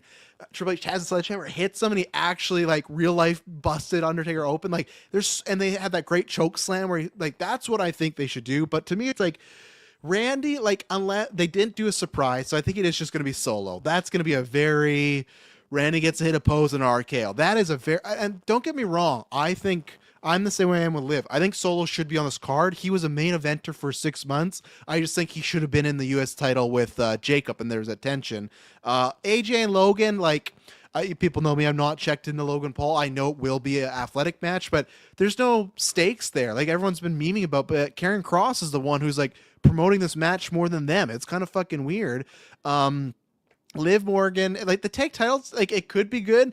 My worry is they're not going to give them time. They're going to say, "Hey, ladies, you got 10 minutes with entrances." It's going to be a very wham bam, thank you, man. And then I think David's right about the multi-man being a very good match, but at the same time, I could also see them being like, "You guys got 12 minutes, get your shit in," and that could be fun, or it could be a cluster where it's like, "Oh, this didn't work out. You didn't like. There's miscues." So I guess just the matches I'm more invested in, like Charlotte, Tiffy, Jade, Naomi. Like Naomi and Jade is a great story. That's a great undercard WrestleMania story. Jay and Gunther, the triple threat. Like, you know, War Day, and even then they didn't even have that Viking stip on there. So for me, I think night one's gonna deliver more. And because I also do see a chance, I think it's gonna be great, but I see a chance of people being like, "Man, Cody and Cena really underdelivered." Like, I don't know what they're expecting. Cena's not been like he can still go, but he's not putting on the old Cena. And it's like I could see Cena working like Triple H 05 because he's a heel now and he thinks he has to wrestle very slow and with the holds. I could see Cena doing that, and the crowd, like, if I'm not sure if you've seen this, S-Bubs, but WrestleMania 22, Triple H versus John Cena, the match was on fire because the crowd hated Cena. But if you watch that match, it's a lot of Triple H drop toe hold, Triple H headlock, Yeah. side, like abdominal stretch. Like I could see Cena doing the same thing because they just know they got a hot crowd and they can wrestle at this very slow, maniacal pace. So yeah, night one for me is I'm definitely looking more forward to, in my Yeah, opinion. But night two is basically a bookend. yeah, it's start and finish. But S-Bubs, where are you on the nights right now in the build up? I have to look at the exact ones on each night because Here, I'll put the image in our Twitter chat there. Okay. Sorry, I didn't say. I will agree, David. It's been like a weird build. I don't agree with people that it's one of the worst evers. They've not been around many eras of the Vince era, but I do. I think the reason it's weird is because I think last year was like a grade A build. Like I thought Becky and Rhea was great. The Seth Punk Drew build trounces what they've been doing with Seth, Punk, and Roman, in my opinion. You know, like that's different levels. You had the tag build, and then you had Cody and Roman by themselves, Gunther and Sammy, and all these ones. I'm not mentioning the matches. It's like the builds were really good. So it's like 6 to 7 where. Here, I think it's been like Jade and Naomi. I think Randy and KO did have a good build, so unfortunately, that's just like timing. But I'll still kind of count that. I think Cody and Cena has been good. It sucks that we still got one more night with Cena, so we'll see. I've enjoyed it, but I know some people have been iffy on it. But the rest of the stuff I think has been very all over the place. Not bad, but just underwhelming at times. I actually know I'm not saying the women's triple threat. I like what they've done with Io, Rhea, and Bianca. Tiffany and Charlotte, I don't count as a good build because they had to go shooter style to get us interested, right? It's not like they planned It wasn't that way. a purpose. perfectly good build. Yes, It's that- good for all the wrong reasons. It's good for Yes. let's see who's going to shoot in the middle of this match. Yeah, so for me, it's like a 60-40 on the bad side of a build, but I agree with many people. This feels very much like WrestleMania 31, where WrestleMania 31 had a very meh build, but the card delivered, and that's one thing. There's a lot of talent on the show, and the card's going to deliver 100%. Like, I other than if it's, like I said, time constraints, injury, something like that, like the time constraints can always mess up a match, and I'm sure there'll be one dud, right? Every WrestleMania has a Jay and Jimmy, maybe not every WrestleMania, but like there'll be something on here where we're like, that could be New Day and War Raiders, because I don't know that again. Like there's no, they needed a stip there, but yeah. Now that you see all the matches, that's Bubs. What are you thinking about the Knights? Yeah, I think I agree with you guys. I was just saying what other people were saying. Like, I do think night one is going to be really good. And I mean, I'm excited for both nights. I don't know if this list you sent me is exactly the order it's going to be in. I'm not sure about that. Like the match order? Yeah. No, I don't Yeah, think so. no. No, this is just it's just a match. No, I don't think War Raiders and New Day are opening up night one. Yeah. No, the order that I have is Jay Gunther opening up, War Raiders, New Day, Jade, Naomi, Ray versus Chad Gable, Tiffany Stratton, Charlotte Flair, LA Knight versus Jacob Fatu, and Punk, Seth Roman. In that order for night one. Night two, women's triple threat opening. IC multi-man second. AJ versus Logan Paul. After that, Damian Priest versus Drew. After that, Randy Orton's mystery match. TBD. After that, Bailey and Lyra versus Liv and Raquel, which is going to be my I don't care about match, honestly. And then Cody versus Cena closing. I think it's going to be really good. I think it's gonna be. I agree with that. I think the match is gonna be really good, but I think they're putting them in the cool down spot before Cena and Cody. I think they're putting them in the spot that they know the crowd's gonna get exhausted, but even then, I don't think, like, other than the women's triple threat in the IC, I don't trust Raquel on that stage, though. I don't. That's fair. That's fair. I will say she's good in tag. She's good in tag teams. She could be, where I'm a more positive on her was that match, because I think it happened. Either happened, maybe we did talk about the Liv Raquel versus Bianca and Naomi. That was a great women's tag. They delivered big time there, and the Lyra IC match. I'm not saying it was an all timer, but it was a good match as well. So I think Raquel's maybe getting back like into full form. But like I said, they could put them in the dead spot, and that's a tough thing to go from. But yeah, no, it's what was I can't remember what I was gonna say, but continue on, S Bubs. No, yeah, I'd say, I mean, for me, they both look pretty good. I mean, like you're saying, yeah, I think night one is going to be really good in ring, I feel like. Yeah. Like, some of these matches could be, like really high. I feel like night two is going to be more fun, but night one that's going to be moments, you know? Yeah. Yeah. I feel like, I genuinely think Jay versus Gunther is going to be really good. I do too. I think people are just. I also think there's a chance Dave gives it a 5, because the last one he gave like a 4.75 or something like that, and people are like, this match wasn't that good. I liked it, but I feel like if Jay bleeds, it's getting a 5 from Dave, and people are gonna be mad. I also put Gunther in kind of the Brock Lesnar camp, where he can make you have a good match when he wants to. Yeah. And that was always the thing with Lesnar. Like, if he doesn't want to have a good match with you, he'll just go through the motions. But if he wants to have a good match with you, he will. And I think Gunther, for whatever instances, can make Jay have a good wrestling match. Jay is a moment. He is moment in time. He's the yeet. He's all that other stuff. But like bell to bell is definitely Gunther. But I think Gunther can pull a great match out of Jay. I think so, and I also think too, like, they're not going to be on TV this time too, right? Your WrestleMania, where there's still like some time constraints they want to keep to a certain amount, but there's certain matches that aren't going to get cut. I think Jay and Gunther are one that they're not going to be like, oh, you guys, like, I think the women's tag, I think like the men's IC, those are matches where they go, sorry, like, you guys lost 5 minutes, but Jay and Gunther, I don't think is one of those matches, and I do think they'll deliver. And kind of either way, you either get a big moment with Jay winning, or you get like a shocking moment with Gunther, and I guess we could start there. I think I think we all think it's opening. That's the open WrestleMania. Jay comes down, you get the it's the big moment. I'll say if it does not open the show, then I would go, okay, I think Gunther is actually taking it. Then I'd say there's a sort of a change there because I think it is weird. I'm not saying they would not recover from it, but it would be weird to start the show off that way and then just kill the crowd with Jay losing. It would feel very odd. It'd feel the crowd did recover, but it would feel very much like WrestleMania 28 where Daniel Bryan lost in, 18 seconds. Now, and he was the heel, but I was there in Orlando. He was not the heel. Everyone wanted Daniel Bryan to win that match against Sheamus. And for a while, I was like, oh, that sucks. Like, even in the next match, people were chanting for Daniel Bryan, right? I don't know if we're in that era anymore, but I think if it opens, I think Jay is a lock. As I've said, I think this is like a couple month reign. Like I said, I wouldn't even be opposed to them having Gunther beat him the night after and just seeing that heat happen. Because I think the Raw after crowd, you can piss off a little bit more because like they're going home now. Like WrestleMania season's over, Like I know you got Friday still, but different crowd. So I'm still picking Jay. I am very curious what they do with Gunther after the fact, if he does just win like again, or if he goes on a chase. I know I've seen some people say like, oh, put him with Ludwig in the tag division. No, like you don't put him fucking back in the tag division. Like my hope is if he doesn't win the title back right away, they put him in some like blood feud, kind of what like Drew and Damien are doing right now. I don't know against who, but I'm picking Jay to take this one. I think he'll get his moment. I think it's gonna be very Mankind, where he may never win this title ever again either. This is like the Jay, like take it in, take this moment in, be happy with it, and that's it. So I suppose, what do you think for Gunther versus Jay? Yeah, I think I agree with you with the opening. I feel like he's gonna win.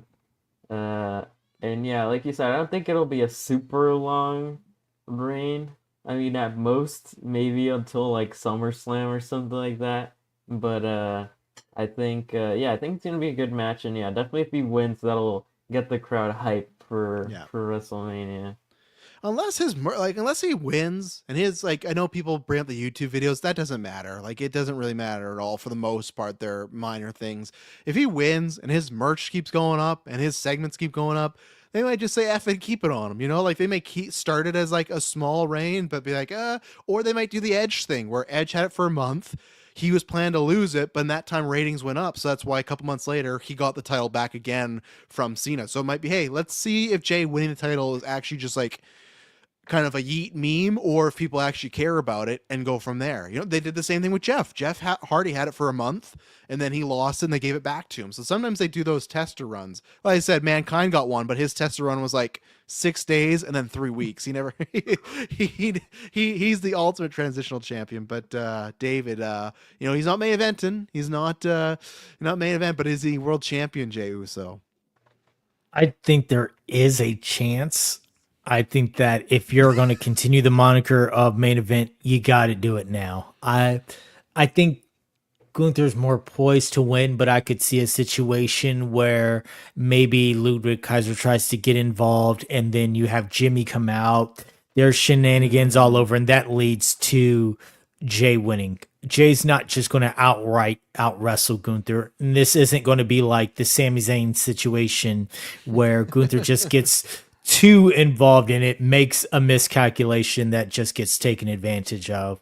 I think there will be shenanigans. I do see a chance where Jey Uso is going to take it, and I'm going to just go ahead and say, yeah, he does it on this one because you need to do that in order to keep this gimmick where it's at. He loses a lot of the aura if he cannot win the big one, if he's not truly in the main event. And I think after Gunther's IC title reign, plus what he's done with this belt, he's already solidified himself as a big bad. So you don't need another record-breaking title reign. Like, not every one of them needs to be 300, 400 days. I think he can take this loss and be okay.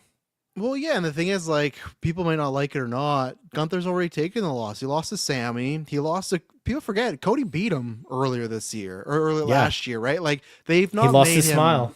They've not made him Brock Lesnar, where he's the guy who can out wrestle you, but can still get beaten. Whether you like Cody catch him with a roll up or smaller package, or if he gets overconfident or like whatever, right? Like they could play up the Jimmy stuff. So, and I don't think a loss will hurt him. To me, for Gunther, what will hurt him is it's about the follow up. To me, of like, what do you do with him when he doesn't have the title again? Because I think everyone thought he was going to go on a long run. So if that doesn't happen, but I'm with you, David, where I think if Jay loses, that does kind of hurt him because I feel like people will still yeet, but now it's just kind of like, like I just feel like at least if he does it once, like I said, even if he has it for a week or two, a night, it's like, oh, Jay could still, we could believe our guy, but then he's just like always the bridesman. And then what's the story next time? It's like, now he's what, 0-3 versus Gunther? Like, why am I going to care when he goes for the title again in the future? So yeah, we'll see. New Day versus Viking Raiders, just kind of put on there because, New Day was getting lots of heat. That's kind of died off. I think the reason it died off because I think unfortunately people are having fun booing them, but I think people thought this was leading to Big E coming back. And I think everyone figured out like, oh, it's not that. And then New Day's not been doing much. I think New Day gets the win here. They've been talking about they haven't held the title since like 2021 or something. And I think this helps with some heat. I don't think it would be a bad match, but unfortunately, it just hasn't been built up much. So if there's a match that I do have to step out of the room or something, this is probably going to be the one where I'll go for. I'm surprised what you were saying in the Discord SBubs that they didn't add some sort of. I think there's still a chance they add a stipulate because they had like a promo. They had like a promo video like on Instagram or something where they challenged them to the match at WrestleMania, and they're like, "Oh, if you guys want to use chairs, we'll use chairs," or something like that. So, it needs that. It needs something fun for this to get the crowd going and stuff. I'm kind of surprised. Like I would have been down. Maybe they don't want to do it, but even for length, like they could have even done like a ladder for this, and I think there could have been fun to have like. That could have been the gimmick of like, oh, what do the Viking Raiders do in a ladder match, right? Because they're big guys, so that could have been the fun thing, and plus they kind of lose a pin. But yeah, it's interesting because Viking Raiders beat Judgment Day, and I kind of thought they were gonna make them go on a run and reestablish that tag team, but they kind of go disappearing a lot. The Viking Raiders, they'll be on multiple weeks you don't even hear from, other than like the commercial breaks on Raw. But it's like that. I'm not counting that really. Like, they're like, oh, we're here and we're waiting for the best team. So, I think New Day gets us. Yeah, like a 3.25 match.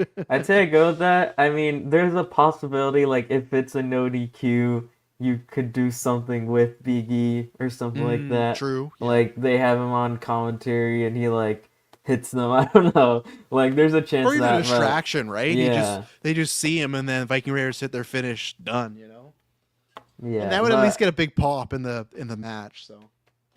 I think just for difference sake, I'll go with the Viking Raiders winning. Raiders. Okay. David, you are the tiebreaker here. I'm going to go with New Day. I am going to slightly modify something that was just said. I think that you will hear Big E's music. I think it's going to be a play by the New Day. That's the distraction to piss everybody off. New Day's Big E's music hit. He doesn't come. War Raiders turn and look up at the entrance.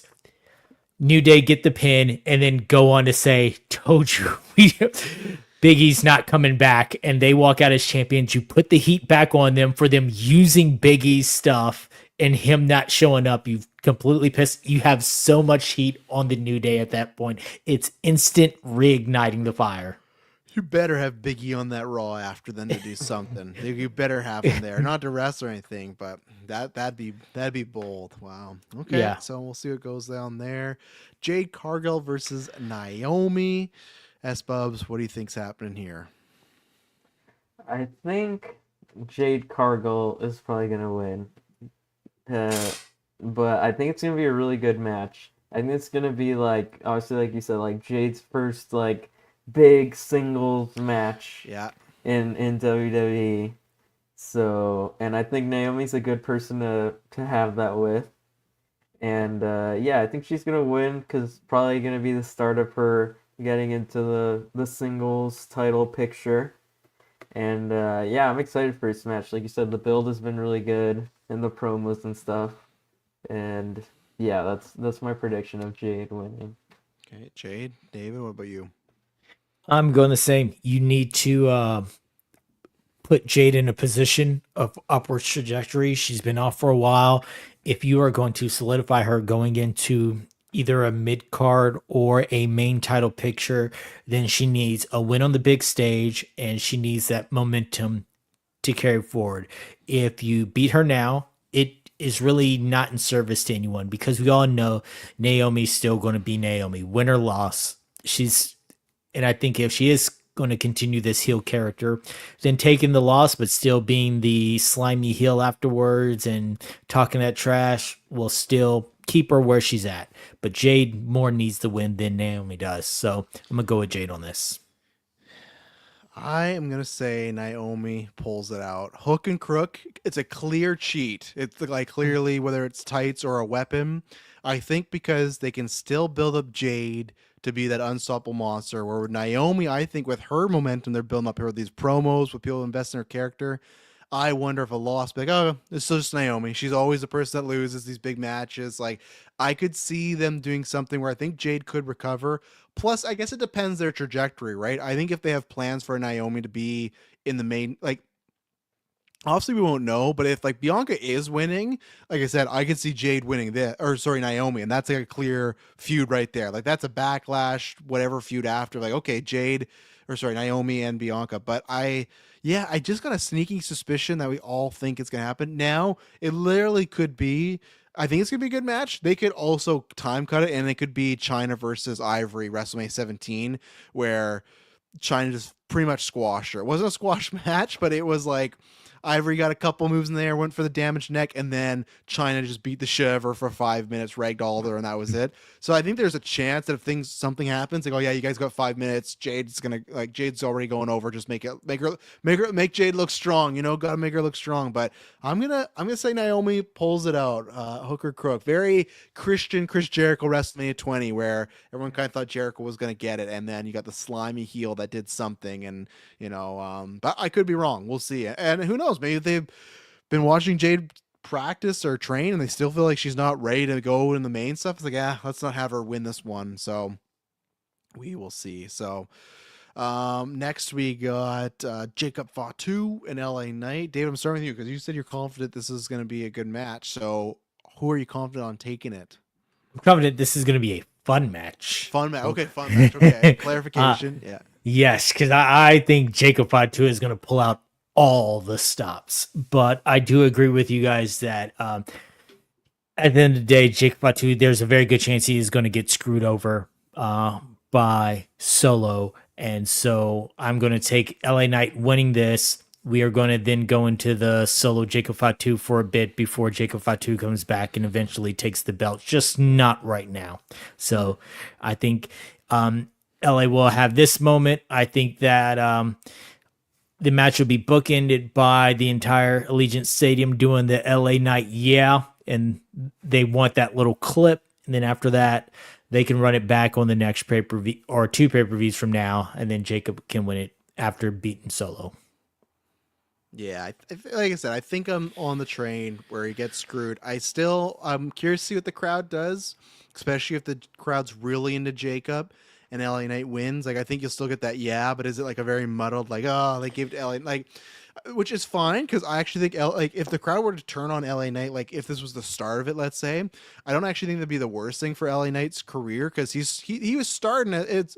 He's almost like where Fatu was a couple years ago, where they planned LA Knight to be a heel, and the crowd kept going over, and there's that whole story where Triple H told LA Knight to go cut a face promo, but he misunderstood. So LA Knight cut a heel promo.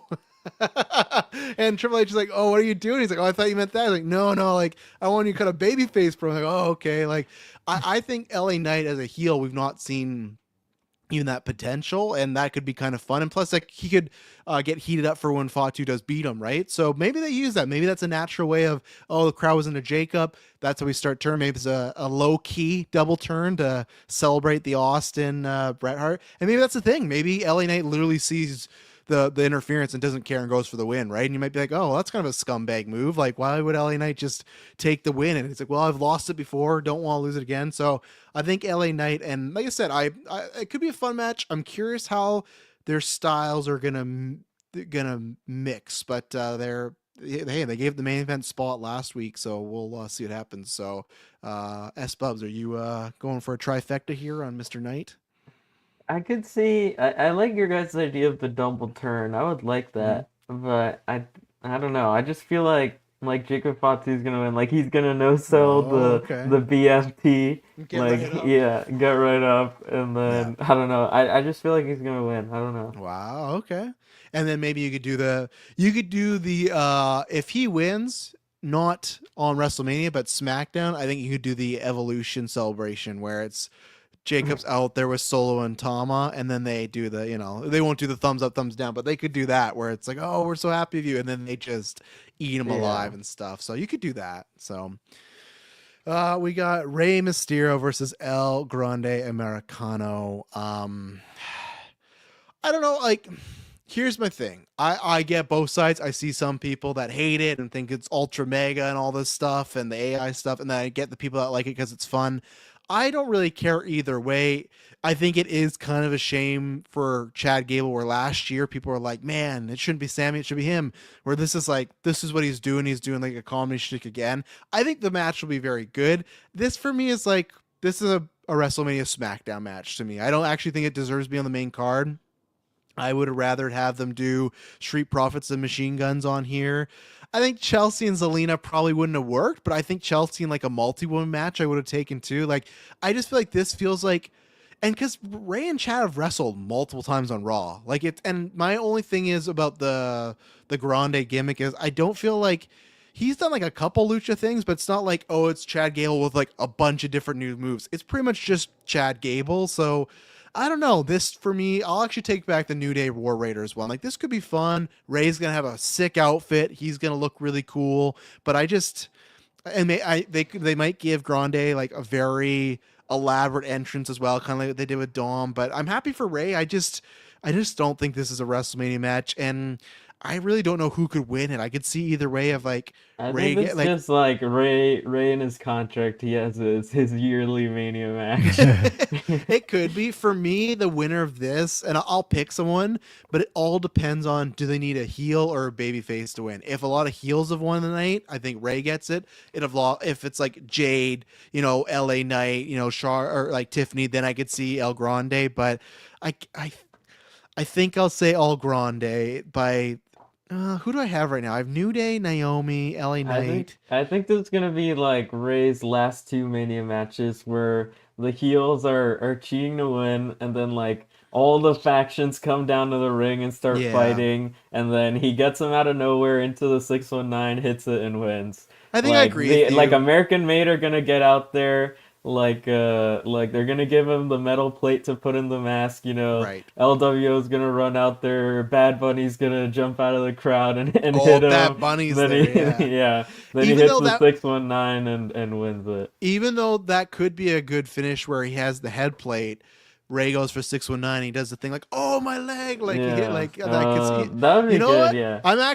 I'm going back to Grande. I think that's what's gonna happen. But I think if you're right, if Bad Bunny's there, you could do Ray. No, 'Cause he I was always just joking seems- about the Bad Bunny, but I do feel like He could be like there, like though. the Creed brothers are gonna be out there. LWO run like they've done that. They did that last year. Like the whole LWO fighting like Yes. the Santos Escobar Legato. Like year before that, they had the Judgment Day and the LWO ran out and stuff. Like Well, and that's where they always use Ray too for like the celebrity spots. Remember they used Travis Kelsey or Jason Yeah. Kelsey? That's where Yeah. it's like now I'm back and forth. Like this to me is like a very And 50-50. Tom Brady said he was gonna be at the Super Bowl. He Yeah. punt kicks Chad Gable on the on the He takes the outside, yeah. mask and he throws the mask over and Yeah. whatnot. But yeah, I'll go with Ray just to be like it's a safe, like give people a pop. But I do like that finish of head plate, and even though it should not take out Ray's entire legs, but in wrestling logic it will, Yeah. right? Like even then that should hurt Chad Gable. Like you got a plate that it's getting kicked in your head. Yeah, but in like this last time logic, he did a diving headbutt Yeah, with the plate, it's and that, fine.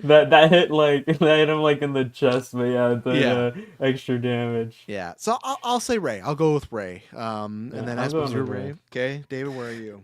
See, No, I I'm like your ideas for this like 619 spot. That would be It's a great. good spot. But They're gonna do it for yeah, sure, or that could even lead yeah. into the ankle lock where he makes them tap too. So yeah. I'm actually going to go with El Grande Americano for exactly what you said. That spot, there will be a Raiders player who joins in. Here's the deal, though. With previous years, the celebrity has helped the babyface. The Raiders have traditionally been known as kind of the bad boys of the NFL. So I could see a Max Crosby or somebody jumping in to help out El Grande Americano. make And it during Brady, make it fucking Brady to help out. Because remember, he's a part owner of Raiders. We yeah, get that heel heat Brady. My God. during all of this is yes, during the big melee between the two teams, that's when he slips the plate into his thing. You do the 619. Oh, my knee. Bam. Yeah. It's over. And then you know what He they had could his, do? his 9 surgeries in his right knee. I've had surgery in my knee 9 times. And now I'm stuck because you know what they could do at Backlash? I could really see them doing a mask versus mask match, and that's where Yeah. Grande loses. Fuck, I'm back to Grande now. I'm back. I'm so I'm torn. Now this is gonna be like a 4.75 star match. Yeah, I'm back to Grande because I forgot about mask versus match. That's how they could do it. But either way, yeah, some shenanigans are gonna happen. Next, we have Tiffany Stratton versus Charlotte Flair. And I will say thing too. We didn't talk about in the opening. One thing I'll give them some benefit of the doubt is it being so long Wrestlemania build has definitely hurt the show overall, the quality. Them having like an extra 3 weeks. That's something where have they announced when WrestleMania is earlier Last next year, right? Earlier, I think. Let me see. Last year was like April 4th. It's a And what's few weeks earlier. yeah, It's that's when April 11th and 12th. okay. Next So it's year. like yeah, okay. So It'd it's only be like this weekend. So yeah, so 1 it's a week little earlier. bit better, but definitely the longer build is hurt, and that's one thing with this where it's like, okay, Tiffany and Charlotte, they've had a long time to build because she picked her pretty early. Like I thought they were going to draw that out a lot longer, and they really didn't. So you got this going on before. So there's like two like nexus points that happen because before it was just like a very I think bland. Okay, they cut a couple promos, they do the brawl. Tiffany does moonsault. She can't fucking hit Charlotte at all in these moonsaults. You know, like there's fun stuff going on, but it's like okay, just a WrestleMania match. And then you get the side by side online promo, right? Where yeah, Charlotte fucking whoever designed it, and I even said this in Discord where she dog walked her, but it's like whoever was the agent there either should have said, "Hey Charlotte, that was not a good idea," or if they booked it that way, that was not good because Tiffany's been hot, and they just made Tiffany look like a first year NXTer. It was really bad for Tiffany, and I was like, okay. My prediction is Tiffany's losing no matter what, but I thought, okay, she's going to lose because they're looking at her like, oh, she's not ready for this. Now I think she's going to lose because Charlotte's going to go Charlotte home and be like, I'm not fucking losing to Tiffany because I've seen both sides, right? Of, hey, Tiffany shouldn't have cut that promo because she's talking about Ashley Flair, not Charlotte Flair, the character. But no, to me, you had to because that was the whole narrative as, man, Tiffany's not ready for this. Charlotte just fucking embarrassed her in front of everybody. Now, sure, did she take some low blows? Absolutely. But sometimes you got to do that. And my counterpoint is what happened to Charlotte in that promo? Take out the whole like squeaky voice thing, like whatever. She just gave up because the crowd Yeah. just kept booing her, and she just got mad and stopped 'Cause saying anything. Because I know people are like, oh, she did a squeaky voice thing. It's like, to me, that's fair game. Both of them are talking about divorce, personal life, whatever. Make fun of her voice. I've never thought Disney's voice was even that squeaky, but I'm like, okay, sure. For me, Charlotte, where it looked bad was, okay, you get the divorce stuff, whatever. Someone was going to hit that. The timing was great because she did do that Sherry Shepherd interview and she was crying. It was like, oh, fuck, they're going there. The fact to me, that's what was weird. That was not Charlotte Flair. Like, she's not someone that just gives up in the middle of promo and she just like, oh, you go. And I was like, what? Like, I've seen Vicky Guerrero get booed more and not give up in a like it was so that's where it was like not only did because Tiffany mentioned her divorce, that's not gonna make her get dog walk. That's not gonna be like, oh, she got it. It's like that's an easy blow. I think you should definitely go for it. You do that, right? You shoot, she had to. We've talked about this in the Discord already. So for us it's not new thoughts, but you have to. Tiffany's going to lose here, but it's going to be better in the long run because she gained more fans here. And then if she loses, it's going to be people thinking the office is fucking her over. People are going to think, oh man, even if it's not true. Even if Charlotte said nothing and said, hey, you book WrestleMania however you want, Triple H, I'm sitting out of this. If she wins, everyone's gonna look at it as like, oh, Charlotte fucking, big leagued her, right? And that'll be good for Tiffany. That gives her that like martyr, like folklore type of hero. That's how Punk got over. Punk was the most popular guy, but he would never win. Everyone's like, fuck, like Vince is holding him down. He's not main event WrestleMania. He's losing to The Rock. Like those kind of like built that up. So I think it's just, to me, that promo was odd that Charlotte kind of buried herself there, but just giving up. Like, you're the heel now, relish it. Like, egg them on, keep doing that stuff. I get they're loud. So my only complaint about after the fact, said this in the Discord, I wish they didn't do the parking lot fight thing. I get it that people liked it. I don't think it's bad, but I think there was such a, oh man, are they going to be able to work together aura, where now they've already touched each other twice. I think it's like, okay, they're going to figure it out. They're going to do a match, be fine. I would have kept them apart and made it like us as the internet think like, oh man, like they don't even want them in the same room. They don't fucking trust these two anymore. And they don't have the mics on them, so I get that. But and this match, I don't know which way it's going to go. I think it could be match of the weekend. I also think it could be Charlotte and Nia. I think not that it's going to be like fighting on the big stage, but Charlotte could get payback, and Charlotte has been known that she can make people look like shit. And Tiffany is great, but she's also not as trained as Charlotte, and she can get lost in her matches a couple times. And Charlotte could easily kind of like tank this thing if she wanted, like, but I don't know if I don't think she will. I think Charlotte has a lot to prove. I think she wants to show everybody why she can be in the ring good. She used to be Mike good. So I think Tiffany's losing. There's no way Charlotte, I don't think Charlotte's putting her over after that. I think there's a lot of people in the wrestling sphere, like real life, that were not happy about the Tiffany stuff, but I don't think Tiffany was, I don't know, completely off base to do it, because like that's what you do in pro wrestling. They threw her in the shark, so you gotta fight back, or she was gonna die. Because if she didn't fight back, Tiffany's heat would have been gone. People would not have cared about Tiffany Stratton.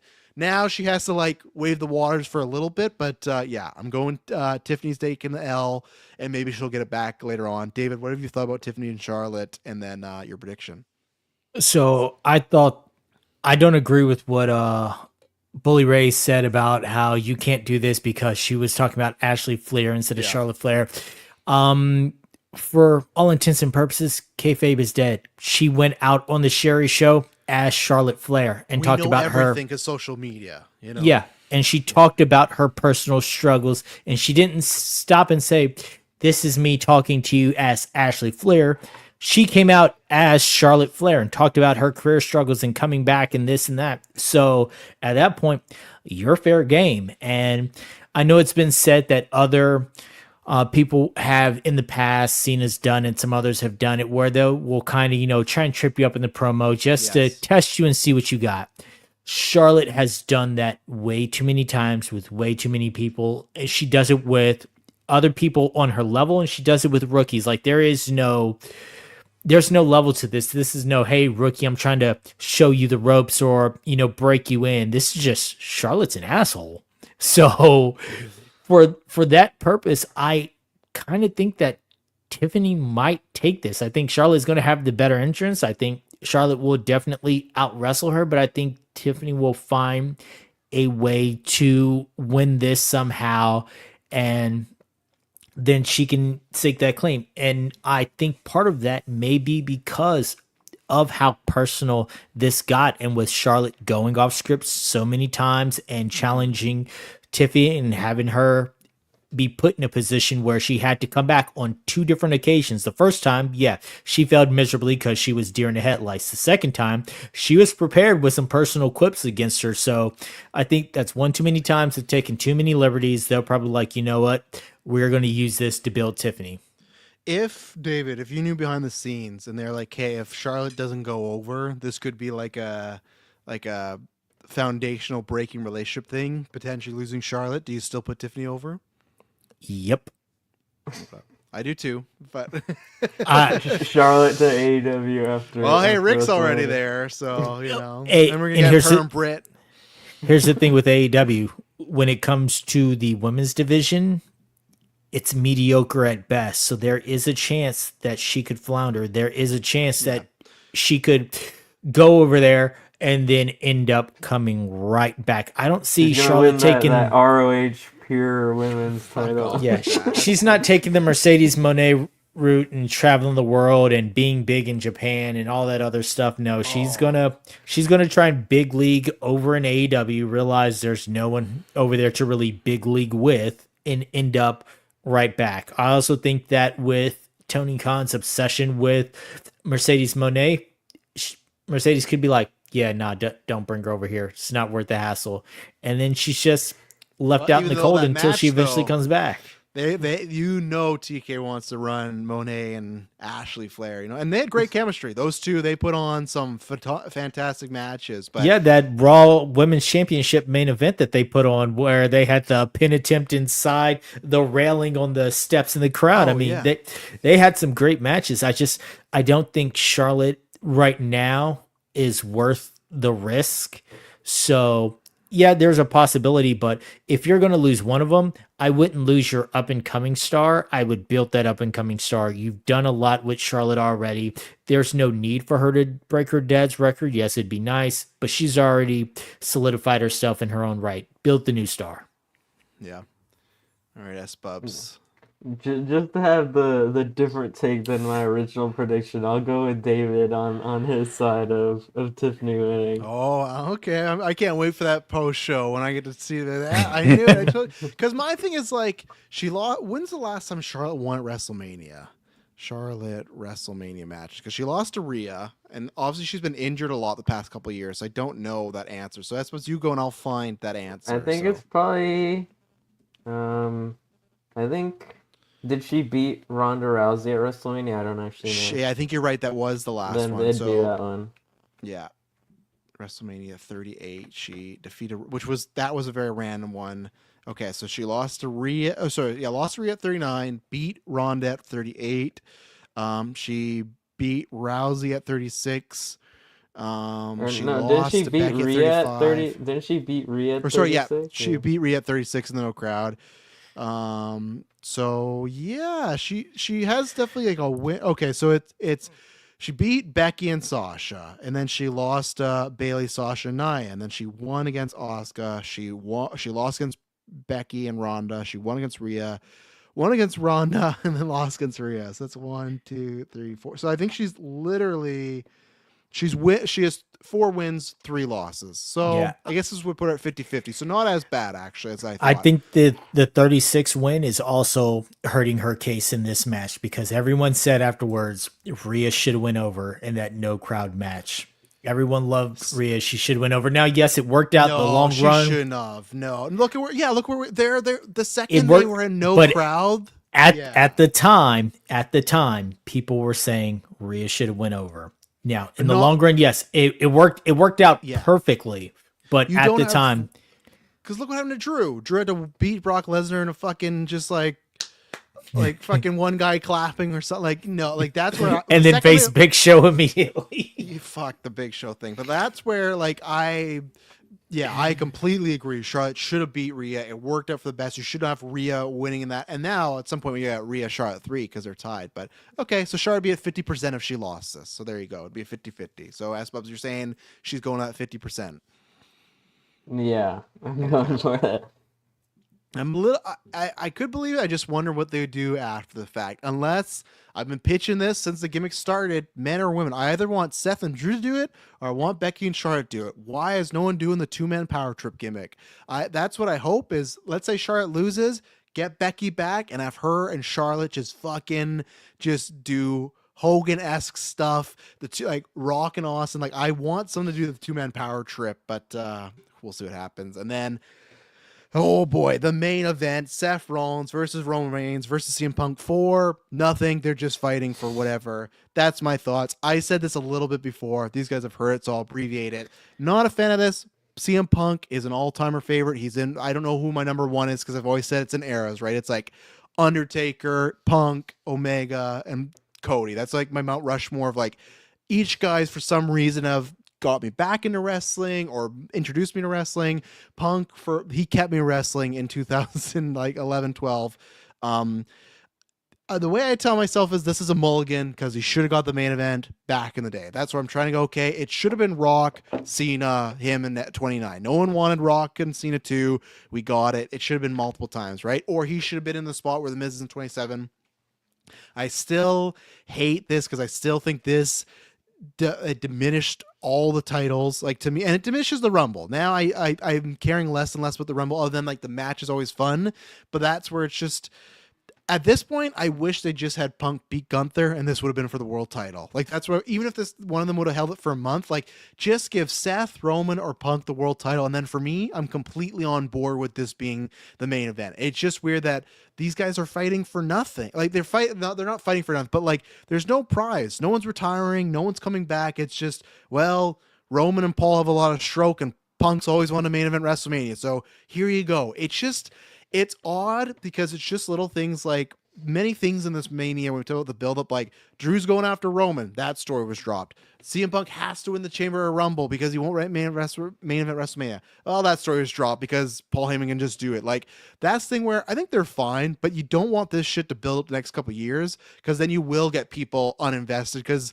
you're supposed to invest in these characters in the matches. And the second you start doing, like, Punk's whole story this year was really for nothing. He could have just at any point just attacked Roman and got a WrestleMania main event match. Why did he do this? Why did he put his body through the chamber? Why, like, so it's just like, I wish there was easy fix.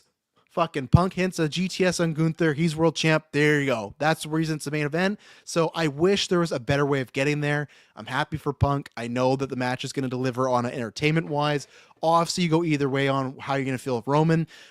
I think there's no chance, in my opinion, Roman, the big dog, is not winning this. I think whatever the case is, I know they work together now. There's even been reports that Roman's still like, yeah, he's not a fan of Punk. And I just don't. If anything, if it's not Roman, it's Seth. I don't see Punk winning this match, because Punk's whole thing was he wants the main event WrestleMania. He doesn't want to win the main event WrestleMania. That's never been the story. Now, they went against the story, what it was telling before with Punk, but I just think Roman lost last year. I don't see Roman losing this. And Roman's popular enough that it's not like oh, fuck, like, people love Roman. He's getting, like, and I will say again, we talked about this months ago, I wish, if it was not for the titles, I wish Seth wasn't here. I would actually rather Seth be with Jay and Gunther and have a dynamic there. Seth has felt like the third wheel this entire time. Like, and I think unless they turn him heel in the next month, his stock has, like, dropped a little bit. I know, okay, people are like, oh, they still sing his song. The second his music cuts, they're chanting for Punk. They're chanting for Roman. Even when he's like, CM Punk's the worst person in the world. He kicked my mother. And they're like, CM, like, they don't care what Seth's talking about. They've made him look like a fucking nerd. They've made him look like a loser of, like, he keeps going on about, and he left this place 20 years ago. It's like, and then they chant his name. Like, they don't care. So just turn him heel. Just do something. And even same thing, they're chanting for Roman Reigns while he's talking about how Roman's a cancer of this company. He's going to run over, and they're like, Roman Reigns. Like, they just make Seth continually look like an idiot. My last point was weeks ago when it was that whole fight, and it was just Roman and Punk talking, and Seth was in the background doing nothing. Just like, well, I'd like to hear what CM Punk has to say. It's just like, I kind of agree with people that this definitely feels like if Brock Lesnar was around, this would be Brock's spot as, like, the third Paul Heyman guy, and they could do that. But you'll get your Shield powerbomb. Seth is the workhorse because you never know with Punk in his body, and Roman, he likes to do his style the way it is. So Seth's going to work his ass off, and good for Seth. He gets another WrestleMania main event. But if they don't turn him heel in the next month, I think he is in really big danger of the crowd not caring about him, other than, like, oh, I like to sing his song. But so yeah, I really wish it was just Punk and Roman. I've thought the favor was a disappointment. I thought most of the promos, they just give, like, Roman even hinted about the online reports of, like, oh, he's the reason, or I'm the reason he's back. But, like, they didn't get into that, because that's a rumor that Triple H and Nick Khan went to a few talent like Cody and Roman, like, hey, would you work with them? So, like, it kind of sounded like if Roman gave the thumbs down, they're going to say, no, we're not going to do this right now. Get more into that. They've just mentioned a little bit, but that Punk mentioned the Shield. And if people don't forget, Punk said he wanted Moxley in the Shield, he wanted Rollins, and he wanted Cassius Ohno. And then he said, no, can we have Roman instead? And he's like, sure, that's your guy you want to raise up, or bring him in. There's so much meat on the bone.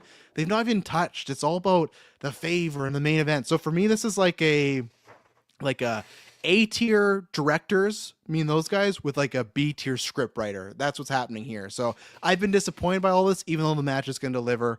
Roman's raising the one. Paul's going to be crying over CM Punk's body, looking all confused. I don't think they're having Paul go with Seth. But again, if I'd be down for that. If Seth just mega turns heel and Paul's with him, then at least it's something. But I just don't see the scenario where CM Punk wins this, but maybe I'm wrong. But David, what do you think? What do you thought about the triple threat build, and who's taking the W in this blood feud? It's been a weird build with all the favors here, and I think that they shot their load a little bit too early on announcing what the favor is. I think that should have been this week. That should have been the big surprise right before it happens. Like, well, no, they got to reveal Rollins' favor now, because remember, Paul owes him a favor now. Now you owe and me a favor. we've still had what, a week and a half to sit on that. Again, it's too long to just sit on these things. I mean, even if they did on Monday, they did Punk's favor, and then Friday they did Seth's favor. It's all within the same week. I think it adds more of a what's going to happen to it. I do think that Punk is going to be the one taking the pin in this, but I think that Seth is going to turn ultra heel, and that is going to be part of his favor. Is there is going to be a point where Paul Heyman has to do something that's going to either cost Roman or Punk in this match, and I think Seth pins Punk.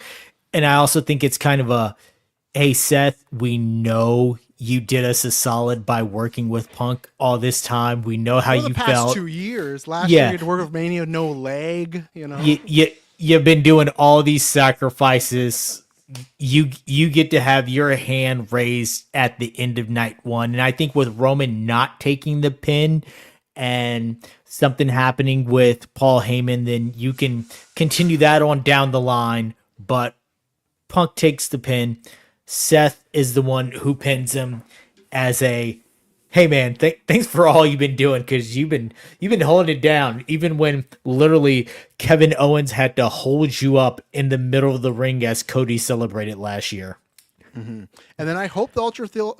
It's tough because we'll talk about Cena and Cody later, but I feel like if they can revisit Seth and Cody with Seth as a heel again, and there's another win. They made Seth go 0-3 with Cody. They need to let Seth get his win back. That he can, and maybe you can have Cody on a losing streak here. But okay, so I'm going Roman. You're going Seth.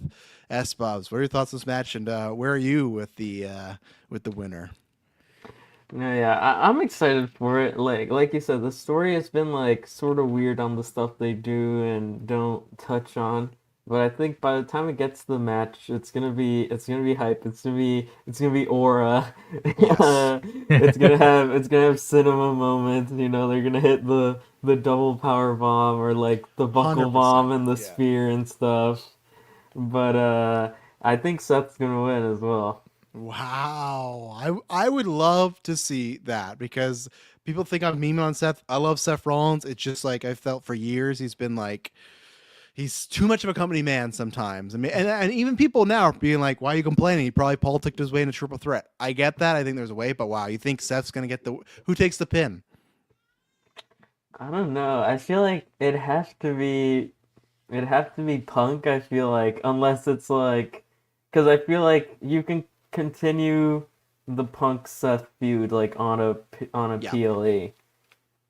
They're tied technically, right? Because even though Roman helped them win, he still won the cage match, right? And then Punk won the Raw debut and stuff. So yeah, okay. So we'll see what happens, and then yeah, that'd be interesting if Seth wins and where they put. And I still want Roman and Punk 1-on-1 though. I hope that does happen. I wonder if it might not. I wonder. We'll see how this goes. I bet this is like a real test after this match. If Roman's down for it, if he's like, nah, I'm good. I don't need to work with him again after this. Like, we've done everything we can here, which I disagree with. I think there's Drew, CM Punk money on the table with those two, but we will see. Then we go to night 2, which we believe is the opener. Io Sky, Rhea Ripley, and Bianca Belair. S-Bub's got his wish. Io's in the main event title picture. She's got a match. She's a champion. Question is, does she leave with the belt? S-Bubs? I'm saying yes, obviously. I just feel like this whole sort of like for the same reason as the Seth thing. I feel like I'd say even this more so because the Seth thing they haven't really made it that he's like the third wheel. Like that's how people see it as, but it's not been Yes. like Yeah. it's not like Roman and Punk aren't talking. They're pushing Seth out of the way. Like Yeah. not in a literal sense at Roman did least. once though, because Yeah. when he called out Punk and Seth came on, he's like, I wasn't even talking about like, why are you even here? But you're right, that's not the main story. The main story of this is that Io like like she like snuck her way in, you know. Yeah, I mean the thing with you is like she's and they mention it on commentary like every single time to the point where it's like this is the story. It's Yeah, like she's the champion, but she's being overlooked because Bianca and Rhea have the feud and they're just focusing on each other. So I feel like that's the gonna be the story of the match. Like they're gonna be fighting, but then eventually it'll come down to I assume probably Rhea getting pinned, but probably something along the lines of I don't know, like both of their finishers work well to get someone down for her to hit the moonsault on them, but I feel yeah. like I don't know exactly how you get it in the three-way, but I assume probably Rhea gets hit by the KOD, and somehow Bianca gets thrown out of the ring or hit with something else, and then Io retains there. You I do just the feel like alt. this. I was gonna Oh, say you do you the what? ultra danger finish where she's doing the KOD to Rhea, and hits her with the moonsault. Oh. While Rhea, you could that's 2K type of shit, but I'm saying that Yeah. that's the ultra. I feel like Io's definitely gonna do. She has like, I feel like they're gonna do like the Avalanche Poison Rana spot. Like they Yes. teased it in the Raw match. Like she's gonna do that. Probably, I mean, probably to be Bianca. I feel like can probably more safely land on like I feel like she can Yeah. do those sorts of flips already. So I feel like Rhea's just it'll probably taller be safe. too, Yeah. so it's just tougher for her to I like don't know fully if I flip. don't know if Io will do the tombstone. I hope she will at some point. I don't know if And she then can get Undertaker either will of them come up out for after the match the and they'll do the yeah. pose. Rhea's like, "No, I lost Taker as well." She'll tag out Michelle McCool. They set up Evolution, but no, I've liked your pitch of like kind of all of it as far as one the match type, like people obviously don't love to talk about, but Triple H, Benoit, and HBK, great triple threat match, and that was the story of that. That Triple H and Shawn Michaels, Triple H hated each other so much they didn't focus on Benoit. They even have that great spot which they suplex him into the table and they want to fight. Like I kind of said, don't copy that match, but do a variation of that match for the women. It'd be great. I feel like Um, Io speaking of Shawn Michaels, I feel like Io could even do the moonsault to the table yeah, she could. like Yeah, yeah. 100%. I think if Io wins though, you actually should have Bianca take the pin because if she's losing the streak, have it like a just if you're gonna make her lose, have her lose. Like she lost it this time, and because I'm not sure where because But I you feel like with the story of Rhea being the one who like inserted herself into it and like in the first place was mad at Bianca, I feel like in the story really like Bianca didn't really do anything wrong. Like she she was was cheering for cheering Io. on yeah, she was cheering for both of them at some points, Because but Rhea's like psychotic now because her friends keep turning on her, right? And yeah. that's the Yeah. story that people don't get. Like when they're like, "Oh, how'd she get in here?" It's like, well, that's the story. It's like she lost Dom, she lost Finn. All these people keep turning on her. My point could be though, like Rhea could be even more mad if Bianca gets pinned, and Rhea didn't even get pinned at WrestleMania to lose the match. So that's where I think you could do. I think either of them could do it, but my other one was because Io has just recently beat Rhea. That's why she could beat Bianca. So that now it's like in the last 2 months, Io's beat Rhea. She's beat Bianca. So you don't have like Bianca being like, well, I earned a shot, but I didn't even get pinned. That's why you can kind of be like, well, you're both out. Like Io beat you Rhea 2 months ago, and Io just beat you at WrestleMania. Now you two are on your own, and I like your idea of them feuding, and they should do that at Evolution. That should be one of the top tier matches.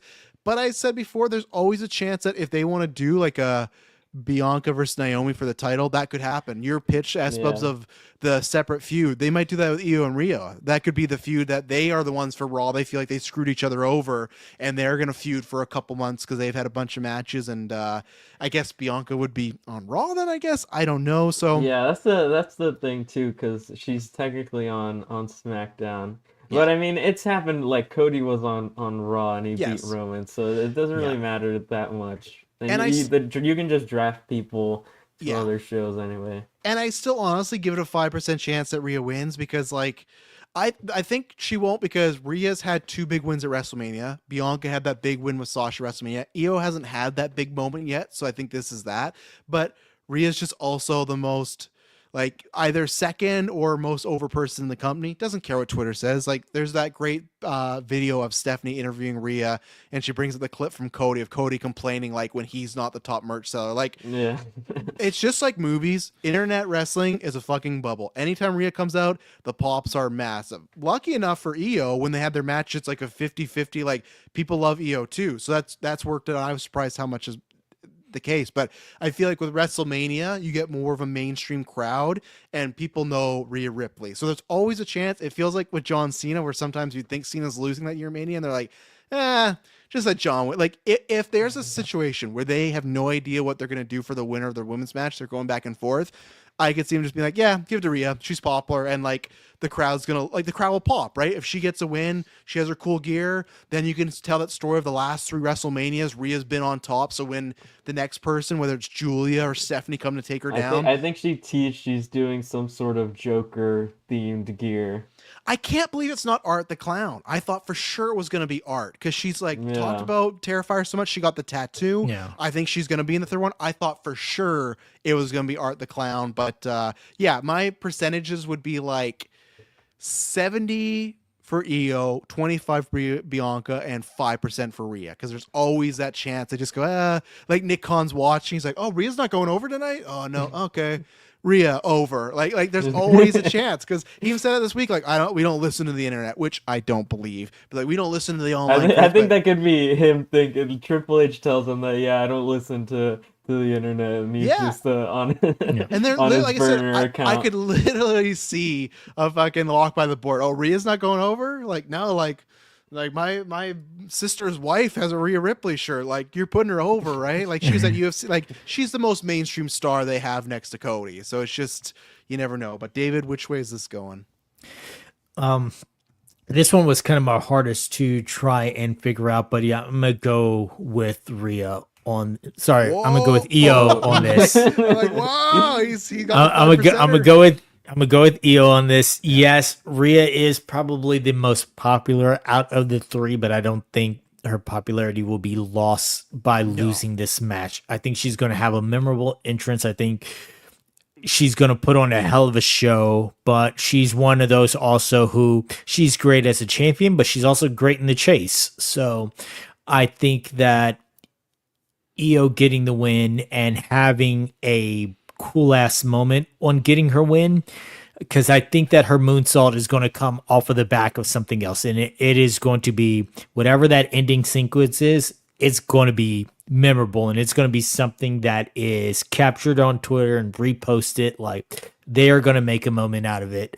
So, and I think that as much as I like Bianca, I don't think that she's taking it right here, right now. She's someone who also will stay in a title picture regardless. Yeah. So yeah, I think Io is just going to take this. And I've seen people making comparisons to this match of like this could be like the Seth Cena Brock type match. Like you have like the two, like you kind of have Bianca, I guess, in like I'd say she's probably more in like the Brock, just in terms of like the speed and the strength and stuff like that. You probably have Rhea as like a Cena who can do like power spots, but isn't like on that sort of like just like freak of nature type stuff.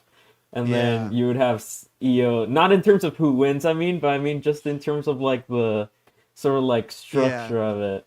So yeah, I might flip and put Rhea in the Brock spot because they've done so many spots of Rhea standing over them both. I might have her in the she's gonna destructive and take them out and everything. But I think no matter what, this match is gonna like. If you were to ask me what match is probably going to be match of the weekend, if I'm betting man, I'd bet on this one. I think there's other one that could, but I feel like they have it because I feel like, again, I sometimes count it, sometimes don't. But like if you're counting main events, night 1, Sasha and Bianca, that for me is like a topper. Rhea has done that with Charlotte multiple times and Becky. Io, the Bayley match was really, really good. I don't think it's the level of those ones, but I think that she can deliver here. So I think it has a good chance to be match of the night. So After that, we got Braun Breaker versus Penta versus Dominic Mysterio versus Finn Balor. I'm gonna say it here, Dominic Mysterio, your new IC champion. Yeah, like I said, I would have flipped it. I would have made the US the multi-man and give Braun a one-on-one. But if the design here is for Braun to lose and not take a pin, I get it. I think this is the perfect time to get Dominic the win. You can turn Finn back to heel or face. You can have Penta beat Dominic for that. Like, there's tons of routes you can go. I think the image of Liv and Dominic with the titles, like they can do what they did with him and Rhea with the North American. I think Braun hits a spear on. Yeah, I'll say Braun hits a spear on Finn. Dominic throws him out, gets the pin on Finn. So it's the double of Dom snuck the win for Braun, and then he also pinned Finn, and Finn's going to be like, hey, what the fuck? Like, why'd you pin me? And I think they leave Penta and Braun out of it and kind of have that going. So I'm saying Dominic Mysterio.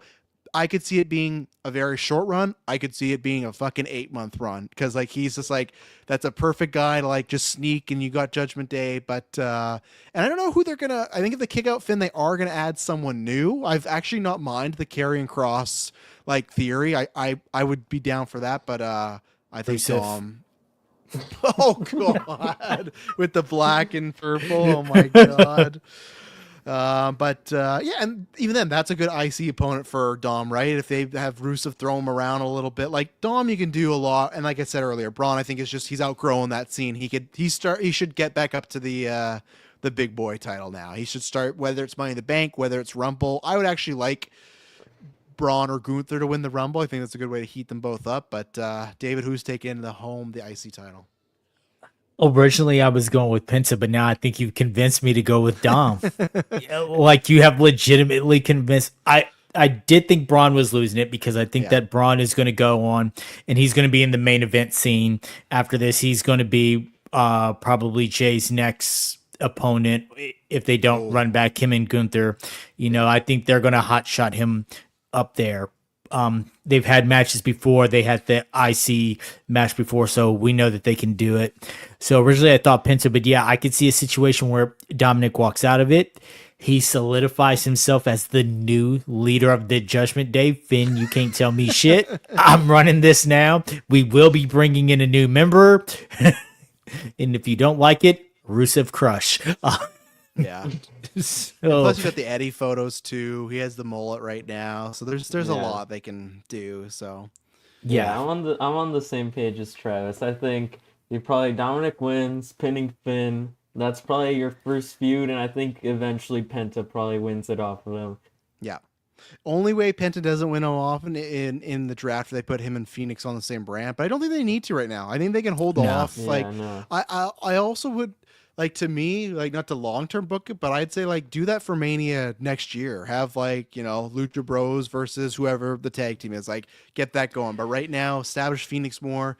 Penta's over as an act. Like, wait till they cool down or wait till they've done some more stuff. Like, I don't think they don't need to rush that. They got 2 single stars right now. It'll be even bigger if they become a tag team down the line, right? So yeah, this is something where they need to hold off on Penta and Ray coming together. Maybe at a PLE they run into each other, have like a backstage segment, and then save it probably up until Royal Rumble. Have them have some interaction with each other in the Royal Rumble, which then leads to them teaming together.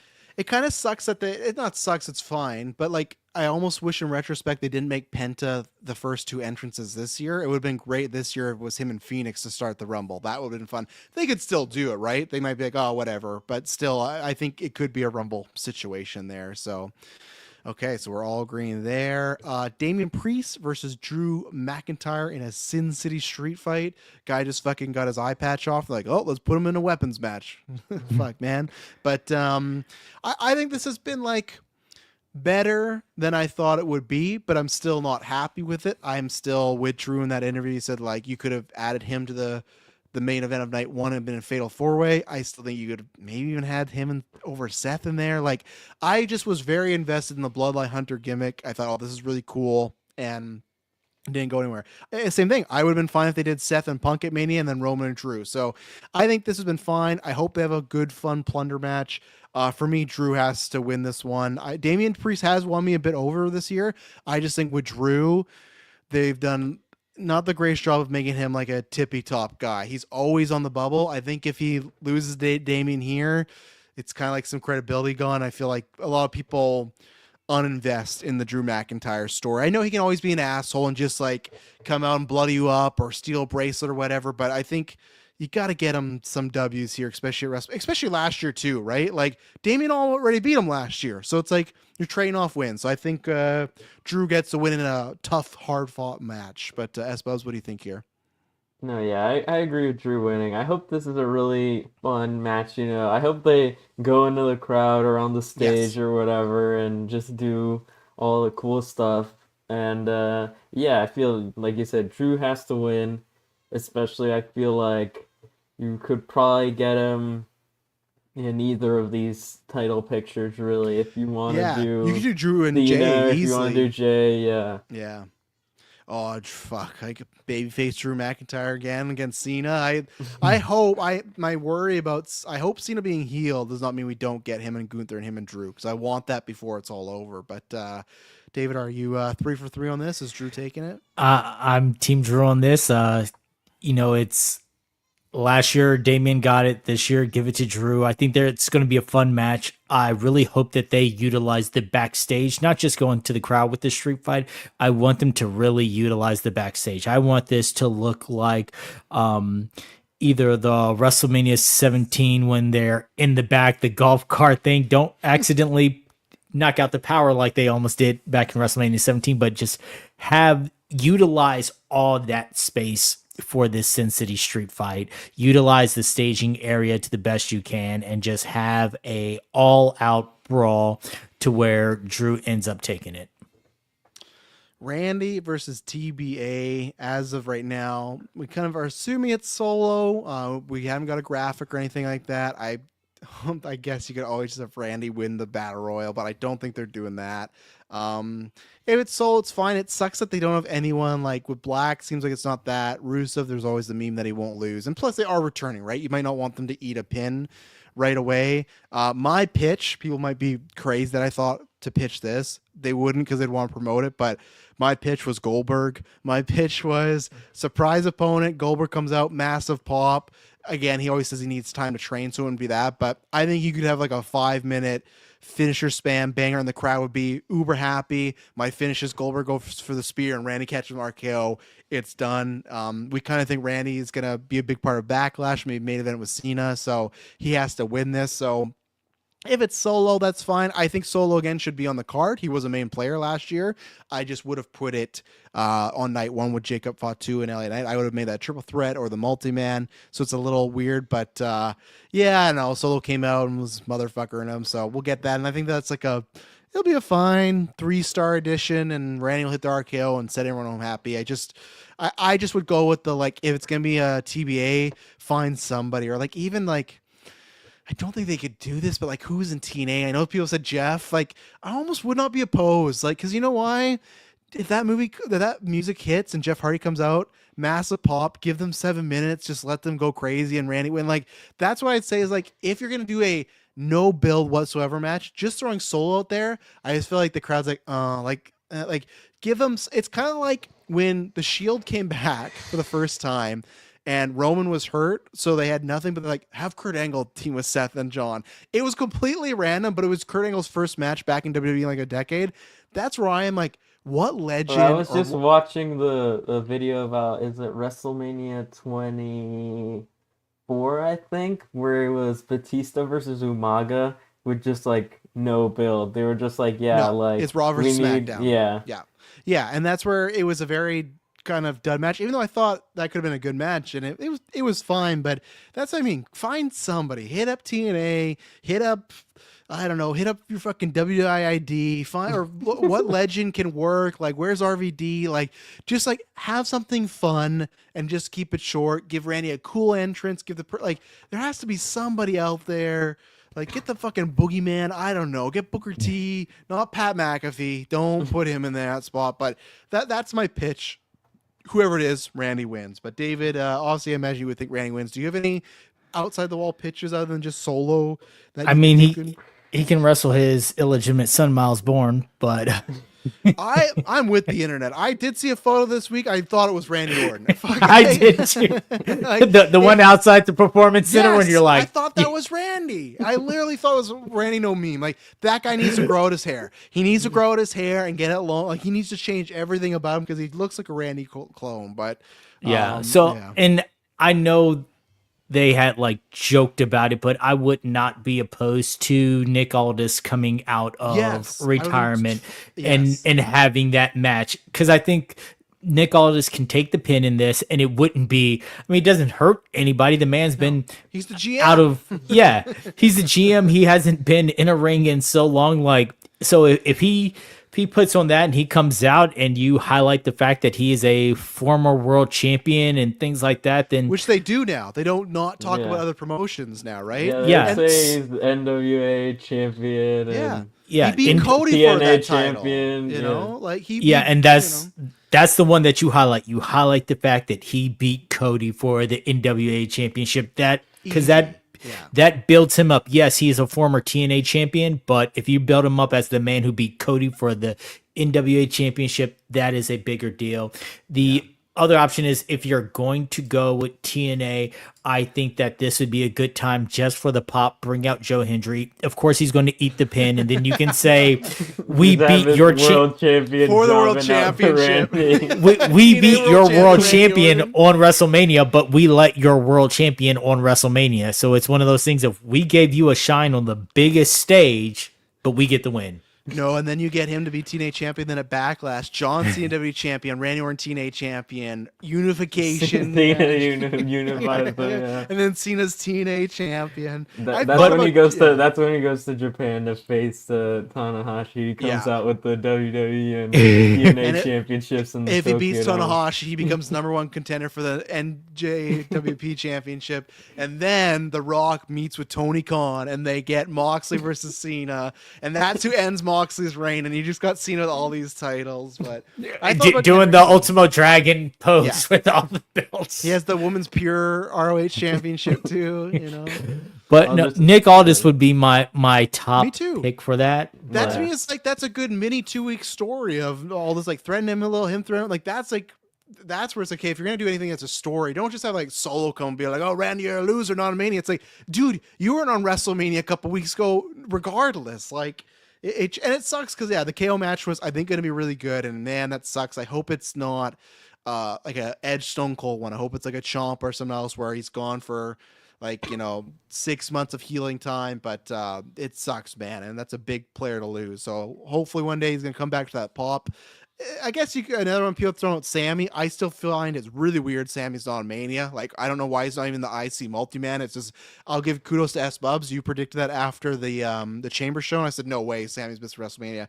He just is. So I don't know. And he's in town. He's on that fucking comedy show, so I have no idea why he's like, that's like a main guy. Like, I'm surprised. That's a weird choice. Like, just like I said, make it a 5-man. He's selling the power he is, bombs. I guess, yeah. But I've seen people pitch the whole like, "Oh, you took out Kevin and he is my best friend." It's like, I don't think that works. And even Sammy and Randy, it's like, I just don't know if that story works. But S-Bubs, do you have any pitches for Randall Keith Orton to do at Mania with no KO? I do like all this idea.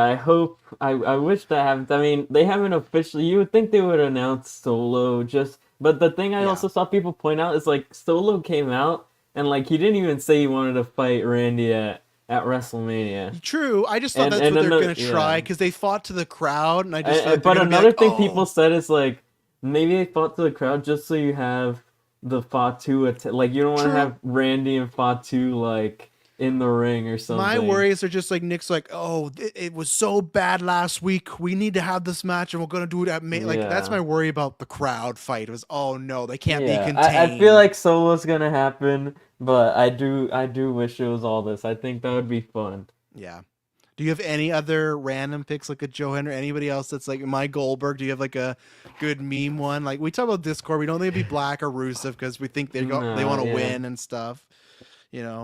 Fuck it, Taker out there. One more, extend the do like 3-minute match. It was like the Cena match, just going an RKO. Yeah. But the other way around, Randy just RKOs and punts him. Yeah, I don't know. Is Yeah. Uncle But Howdy healthy yet?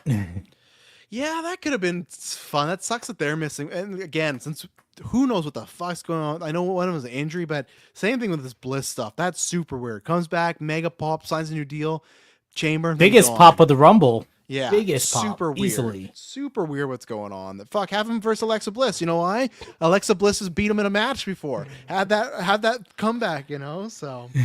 also, I want to say I'll put something in the Discord here. I was looking away because apparently there's leaked blueprints of the WrestleMania stage.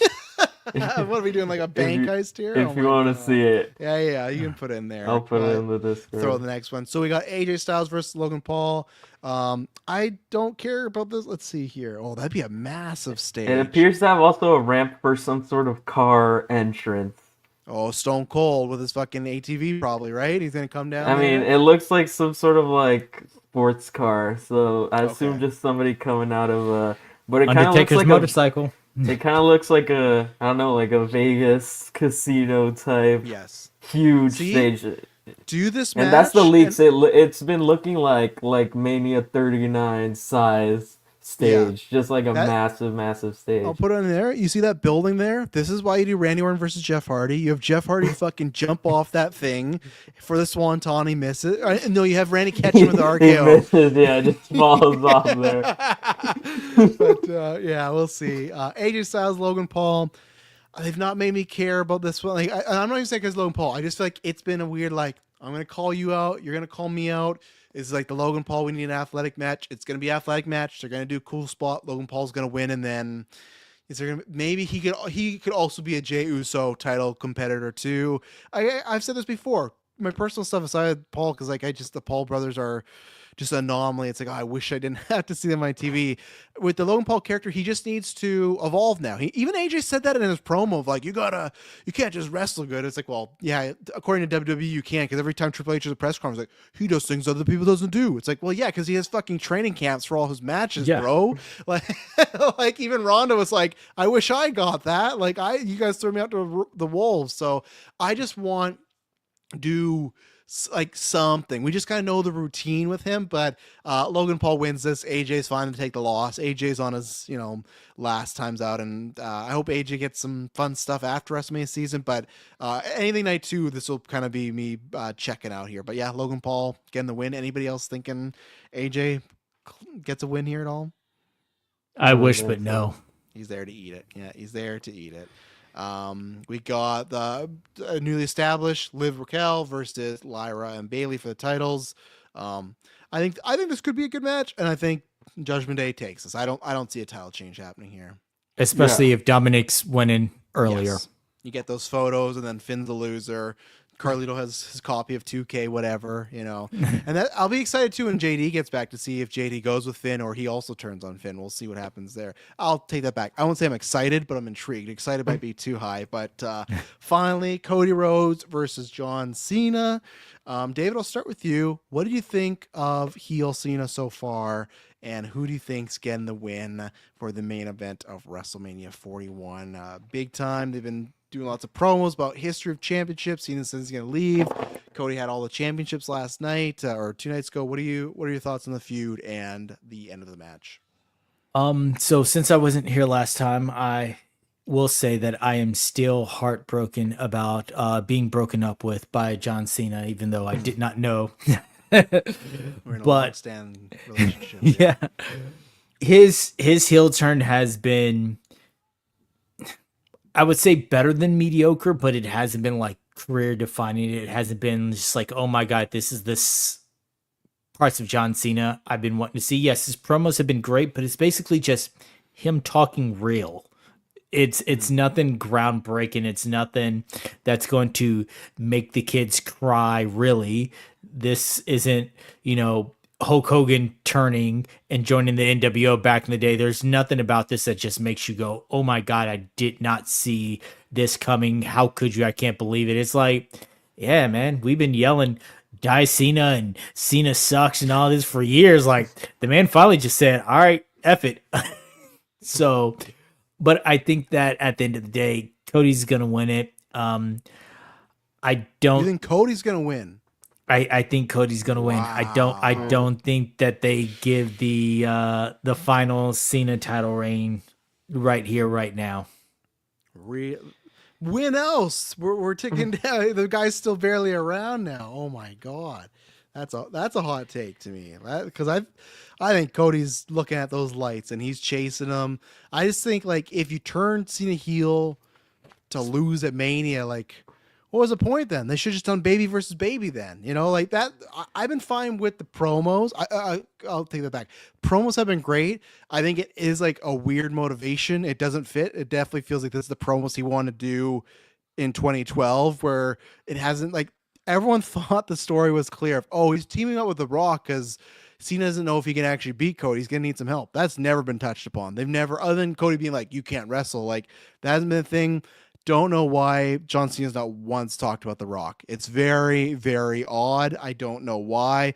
It just feels like now did Dwayne feel like he had to be a part of this moment? If so, it's like we didn't need you there for that. It was cool when we thought we were getting like some new World Order sort of shit with like something changing. It's not. It has nothing to do with the company. It has nothing to do with The Rock finding a brother. It's just purely just Cena had enough with the fans, but like Cena could have just low blowed Cody at any time. Like he didn't need The Rock to be there to do any of this. Like it was, I'm still holding out my full opinion because I am on the other side. I think Cena's going to win, and I think Rock will be there at Mania, and I think they're going to do more with the story, and maybe they just couldn't get the schedules aligned, but it will be something in my like decisions of the year. Not Cena turning heel. It'll be Travis Scott and Rock being there for the heel turn if they do nothing with this. Because again, Rock said in his promo, he's trying to find a brother. He's trying to find someone to lead the company for like the next decade.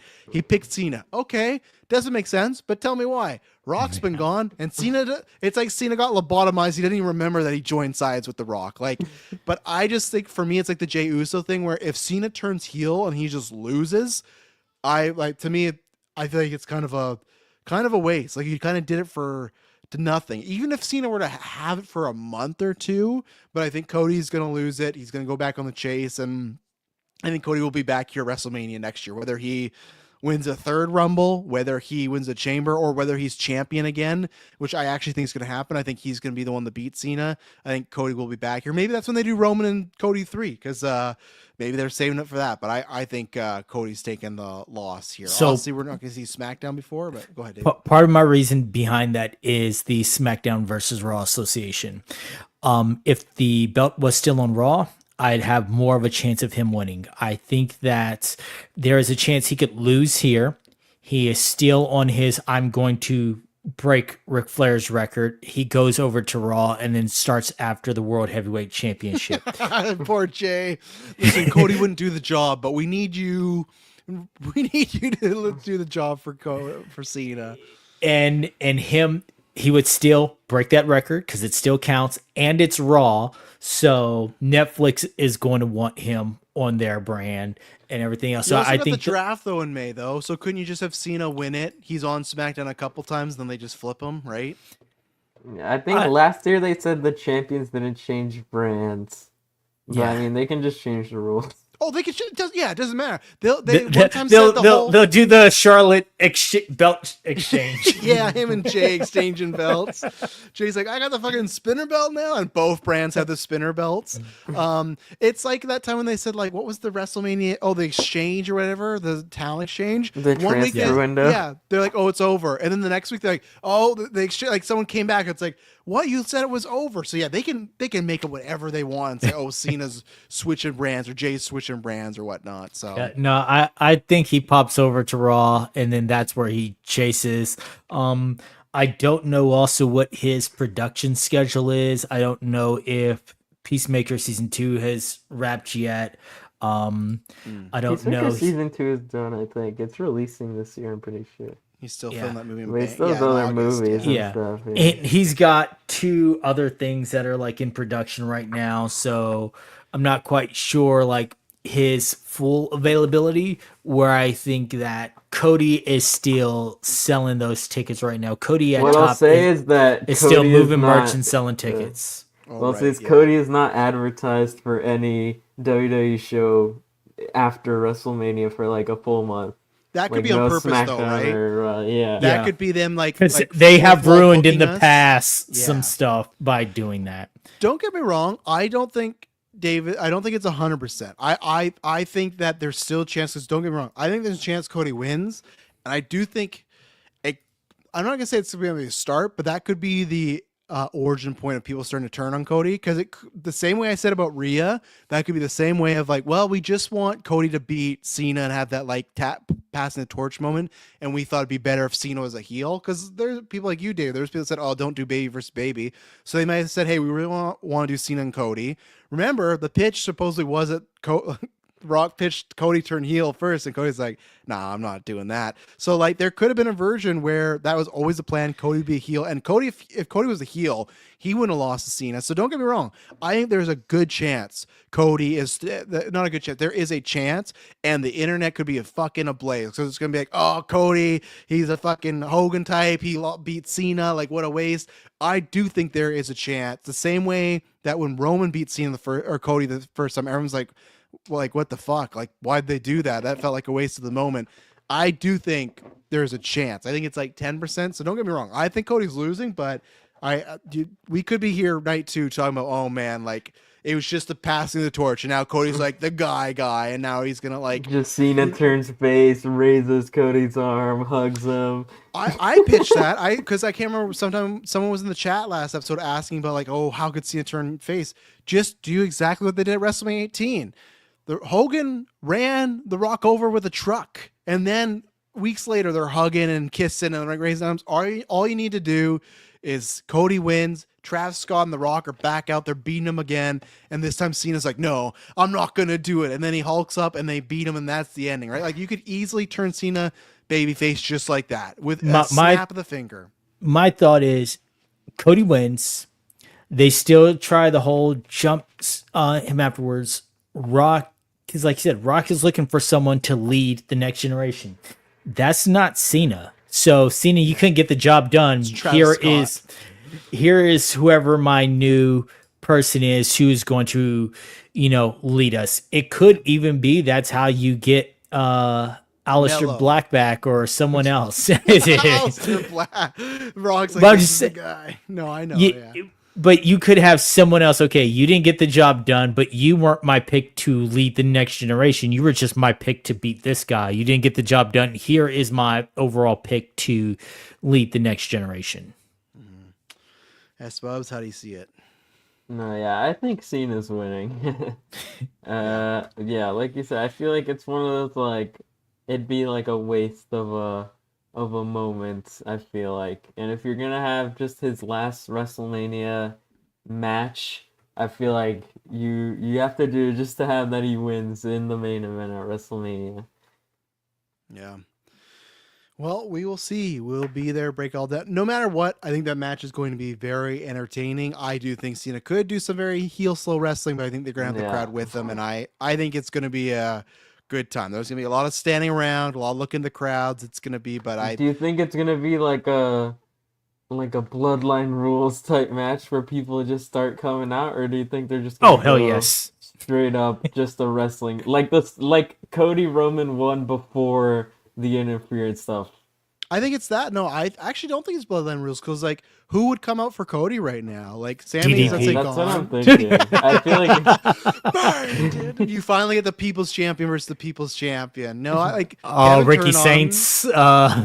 He's not ready for that. That's what my pitch was going to be, is that I think Cena and Cody, the rematch, will be the C Nation rules, the Nightmare rules. Like, I think that's where they'll build it up. We talked about like war games and stuff. I think for match 1, it's like Cody's an idiot who didn't learn his lesson. He has no help there. But like Sammy's gone. Seth and him were like, what's the thing with the thing that made me laugh when you told me about The Rock and Cena? Like, oh, he just got the best of him like today or whatever. Oh, yeah. Michael Cole said, yeah, he got the ball with like the last time remaining. It's like, he's like, oh, it's like the team who got the ball last in a football game. It's like, no, like he beat him 1, 2, 3. That's not how it works in wrestling. Yeah. But yeah, that's what I think there's for sure interference. And then I think too, like you can have Cena beat Punk and beat other people like Randy. And that's how you can get the bloodline where Cody gets his team. He gets Randy, he gets Punk, he gets if Saints comes up. So I think you could do that for SummerSlam or Survivor Series, whatever. But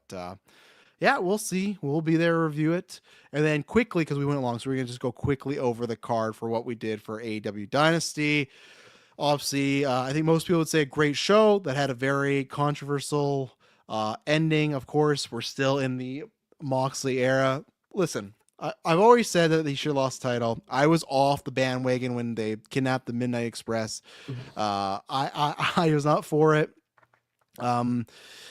If he goes, because I get it, everyone's pitching the Wrestle Dream thing. If he goes past the Wrestle Dream thing, I think, or All In, that to me is a mistake because All In's like your WrestleMania. That's your big moments. I think you just pick the person. If Darby's not ready, we've always said Darby can win another time.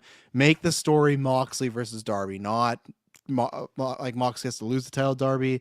I didn't mind the Swerve Moxley match. I think that's also point of contention. I did not like the obviously Edge and Moxley match, and then the Edge. I'm not somebody too. The Edge and Moxley second match. I thought that was much better.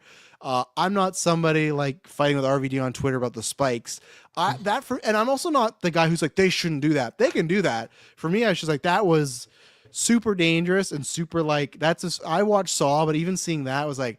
This is as far as it should go in professional wrestling, but I'm also not being the guy who's like, oh my God, AEW's ruining. No, it's like, no, they should be doing that stuff to stand out. And other than last week, the ratings have been like up the past 5 weeks. Now, again, Tony Khan's probably going to think that's the fucking Death Rider. The title off so that's the problem, like all this data, right? But yeah, I wish Swerve would have got it.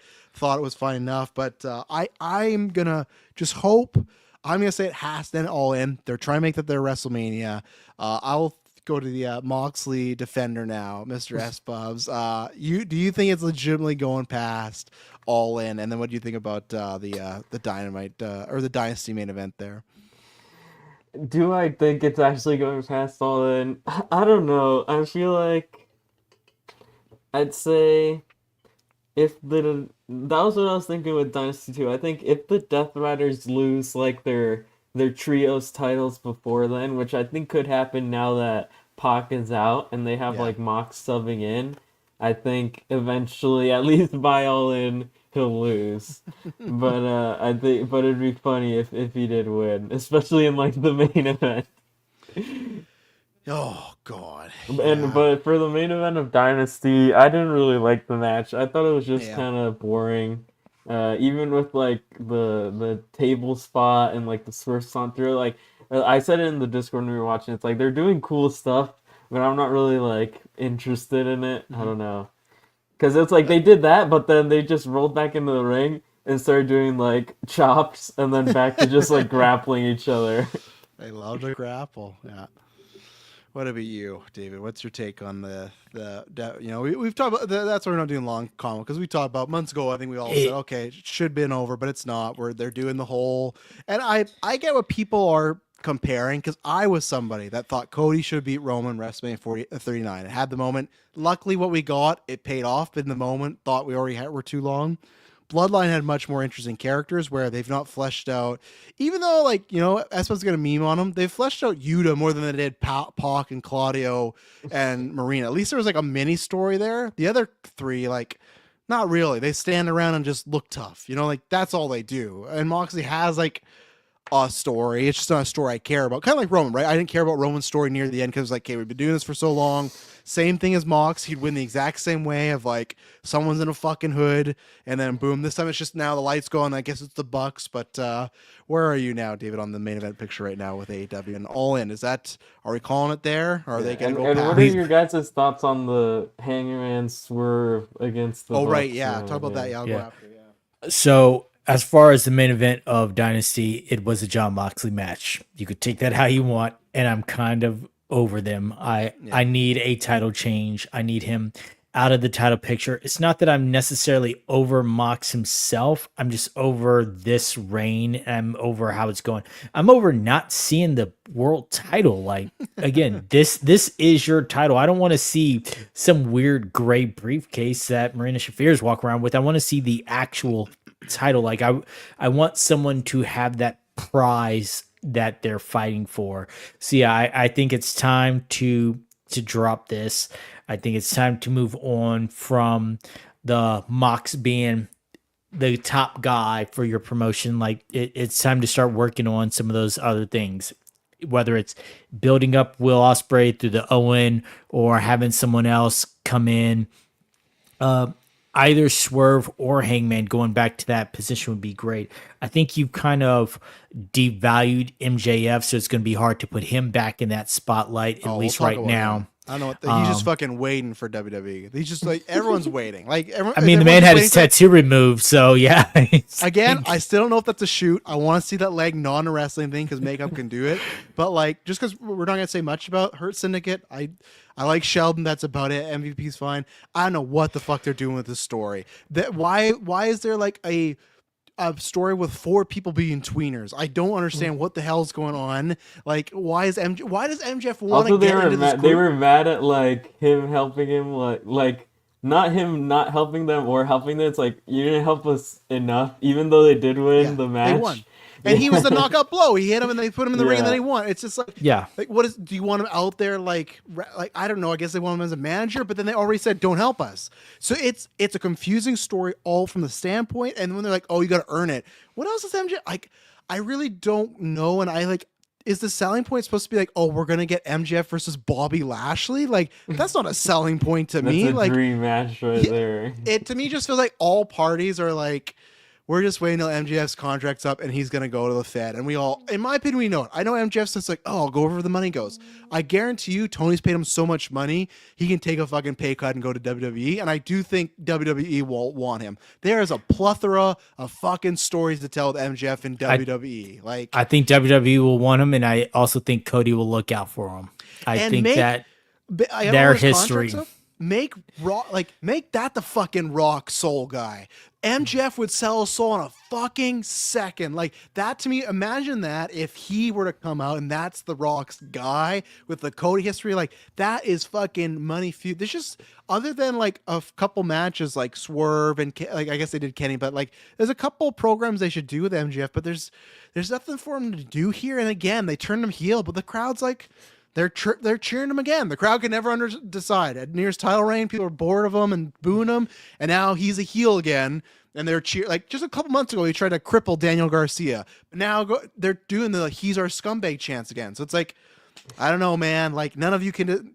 Tony can't decide. The fans can't decide. And like, yeah, it can't be MJF. But back to the Swerve Hangman stuff. I do wish Swerve beat him, and I wish we just went Swerve beat him. Hangman wins the Owen. That's the end of the feud right there. All in for the title in Texas. They're both tied 1 apiece. Actually, no, Swerve's up 1. So, like, whatever. I do think there's tons of money in Swerve and Hangman as a tag team. I love, like, that is like Shield Elite or lower shit. When they did the, you deserved it. I know. I was like, oh my God. And legitimately, that main event to me was fine. I liked it more than other people. When Heyman came up, I was on my feet. When he was on the ropes, I was like, oh my God, here we go. I thought they were going to do the spot that I was talking about where he has to decide which one he's going to hit. I'm like, here we go. He kind of was, yeah. And like, you know, hit them versus Bucks, that'll be, like, I think that will actually be good. Bucks will deliver. They'll have a great match with those two. I think there's lots of... Hangman will have not had a singles match on All In yet. Oh, yeah. He's always throwing these things. Just a tag match, then like the gauntlet match. Yeah. And at least this is a big thing where they can get the win and then Swerve can get his win back from Bobby, because that was a weird thing.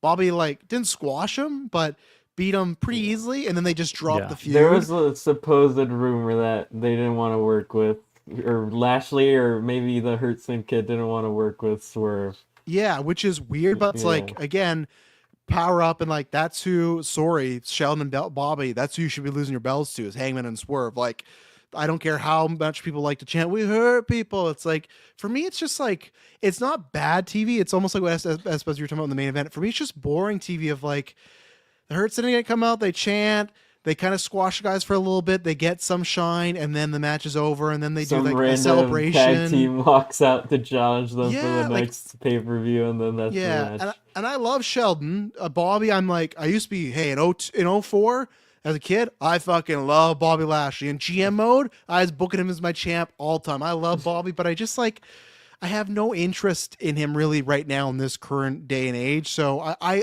think Hangman Swerve has tons of money as a tag team. I just think you could have done that still later. You didn't have to get there now, but they're doing the Moxley stuff, and I guess Osprey will win the Owen. And God, I hope Osprey wins. Like I agree with people where he wins, and then Forbidden Doors in London, perfect. He can go in there as a champ. He doesn't win in London, but whatever. It's the same thing of like, do we need to wait another year for Osprey to be the guy? Like, don't do that. Like that's like, to me, that's a great picture of like Osprey is the champ, Omega is the international continental champ, Hangman and Swerve is the tag champ, and then Tony is the women's champ, and then Mercedes. Like that's a fucking lineup right there. Of like, look, like that's a great rebuilding phase, you know. But I really don't know what they're gonna do, because Tony says, "Oh, we're sticking with it." You know, like he says he listens to fans. I get it. I've told these guys I still think Moxley has this poor man at gunpoint, because I just think like the same scenario I gave David with the Charlotte thing.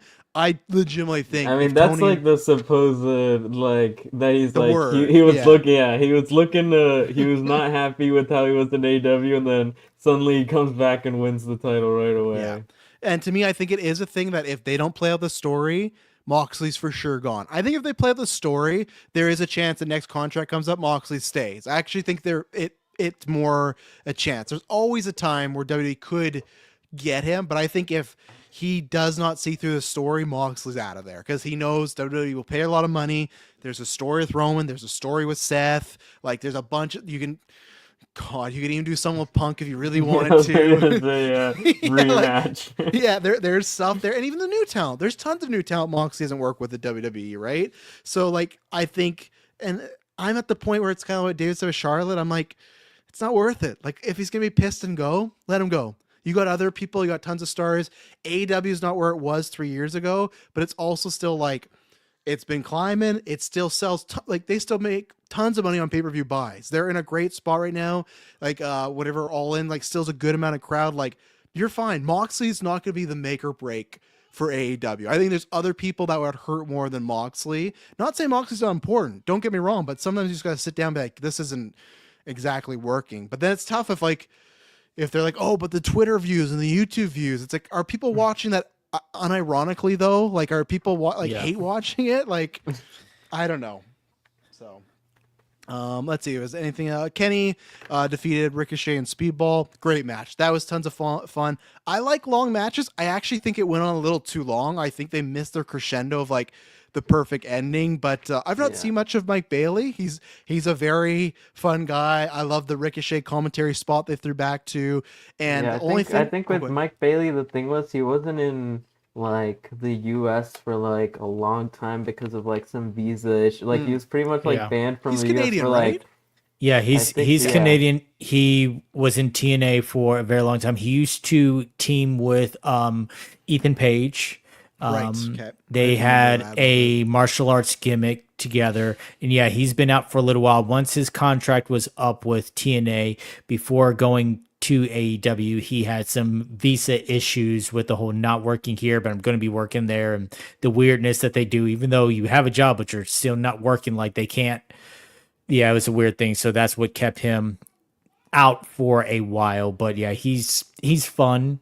He's fun. I didn't have any thoughts on him winning this, but Mike Bailey puts on a good show. Ricochet, I'm liking more and more of this version of Ricochet, and Kenny Omega is just one of the greatest wrestlers in the world. And I love with Kenny what he's doing that, but then he's also doing like old man Kenny. There's multiple times in the match you look over, he's just outside the ring like he's like selling that he's dead. He loves selling the diverticulitis. Yes. Anytime anyone hits him there, that's And that's why I even like there's one point where Mike Bailey hit a big move on Ricochet, went for the pin, and Omega didn't even break it up. He's just so tired. He's like watching the pin. He can't even get there. So the only thing I thought was weird, we all thought was weird, Okada comes out and he just fucking bounced. It was the weirdest. It was like, why even do it? Just don't even whatever. He should have at least acknowledged him, even if he was to say not today or I'll see you next time, something. But just turn around and turn and tell and booking it, really, I think that doesn't fit Kenny Omega. Yeah, I think the thing is like they're trying to tell people that this is the match for All In, but it's Yes. also like there's so many events and pay-per-views before then that it's like we can't just announce the match because that would mean like Kenny's not losing his title and Yeah.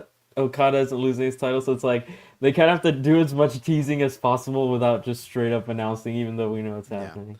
And I get it. Kenny came out last time. It felt weird, but yeah. And that match, I'm not 100% sold on. I agree. If people want to call the first Omega and Okada match greatest match of all time, I understand. I've just said I think there is a big time risk doing the tiebreaker match. I don't know if they can recapture that, and maybe I'm wrong for discounting them both. I just think that's it's like doing a sequel to a classic movie. It's like you're walking on eggshells here, so we'll see what happens. Garcia in his first TNT Championship pay-per-view debut, or defense, lost it. I guess he's feuding with FTR now. I like this match enough. I don't think it was as good as what people were hyping the other ones, and I think I actually heard that from people that consistently watch Collision. This was actually like the weaker of the three, but hey, good for Adam Cole. He's not using that tan as much, and he's in good shape. Like he's clearly had enough of the memes on the internet, and now he's toned. He's getting his fucking 8-pack back, and I'm interested in this run, and it's good for fun moment for Adam Cole. Garcia, I think they kind of they dropped the ball in. Other than, not that I want it, I do agree there could be some fun if you put him with the Riders, but no, I think they kind of dropped the ball on Garcia there. So Yeah. Adam Cole representing the Paragon. god damn that group. Apparently that Titus- was a thing, like it was like trademarked when he first came in AEW. Oh, That was gonna be really? like their faction, like that was gonna be the Undisputed Kingdom's faction name. And apparently it's even mentioned, like I think when O'Reilly debuts in AEW, they say something like he's the paragon of pro wrestling or Oh, something like that. great. So it was like trademarked for a long time, but they just like, I guess with injuries and stuff, they just never got around to using it. Yeah, maybe it's coming. I mean, no, I mean like they're like that's their new faction name. Oh, was it? Like, I didn't actually hear. yeah, It was on the official. Dynamite, it's like we're still undisputed, but now we're the Paragon, and that's on the website, the Paragon, and they just like it's but like they're listed O'Reilly, Strong, Taven and Cole and are the Bennett aren't even Paragon, there. but Yeah. Taven and Bennett and Wardlow are still listed as Undisputed Kingdom, so they're just like removed from AEW. Great. Yeah. Fuck. That's a messy situation there. Time Tony Storm beat Megan Bayne. Really, really enjoyed this match, actually. I've not seen Megan Bayne wrestle much. They actually convinced me Megan Bayne was going to win it here, because the first 5 minutes, they were wrestling like Brock and Cena and SummerSlam, where Megan Bayne was just throwing her around. But I love that Timeless Tony Storm. I love that she's made like the small package like finisher B. I actually like get a kick out of it. It works for this. It was a great match. I think Tony Storm, since she's been back, has been like even better than she was before. She's must-watch TV. When she's on commentary, she's just like I know she has probably writers helping her out, but she is just on the best material. And what I was going to ask you guys is any thoughts on the match, but then who do you think's winning the women's Owen Hart? Because I feel like there is some up to air there. So yeah, Dave, what are your thoughts on the current women's title picture? I think so far, like it's been good. I really liked Megan Bayne. I liked what she put on. Timeless Tony Storm is just, she's always incredible. So what she's been doing, I always smile when she's on there. As far as who's going to be winning, I mean, it's hard with Athena being in there, and they've been pushing her, and then you've got Mercedes Moné who's in there, but she's got the mid-card title. I have no faith in Billy Starks or Thunder Rosa. Well, Billy Starks is out last That's it night. already. She's gone. Yeah. already. Yeah, I'm and just saying, Rose is gone. like you see those names and you know it's kind of set up for who's going to be out quickly. When Yeah. you saw Julia Hart versus Mercedes Moné, you knew who was going to be out quickly. No chance. Hart's taking. Arlie Cameron versus Athena, you knew who was going to be out quickly. Like it's kind of been set up for that. I could see a situation where they finally give Jamie Hayter a chance. But at the end of the day, I think it's going to be Mercedes going for another belt. And Really? it's going to be just, belt collector Mercedes. A lot of people think that, and because I'm going with my original Discord pitch, I could be completely wrong, but my pitch was, either Athena beats Mercedes or Mercedes beats Athena, and that sets up a rematch at All In. To me, was going with the Athena beating Mercedes in like a fluke victory and Mercedes wanting that back.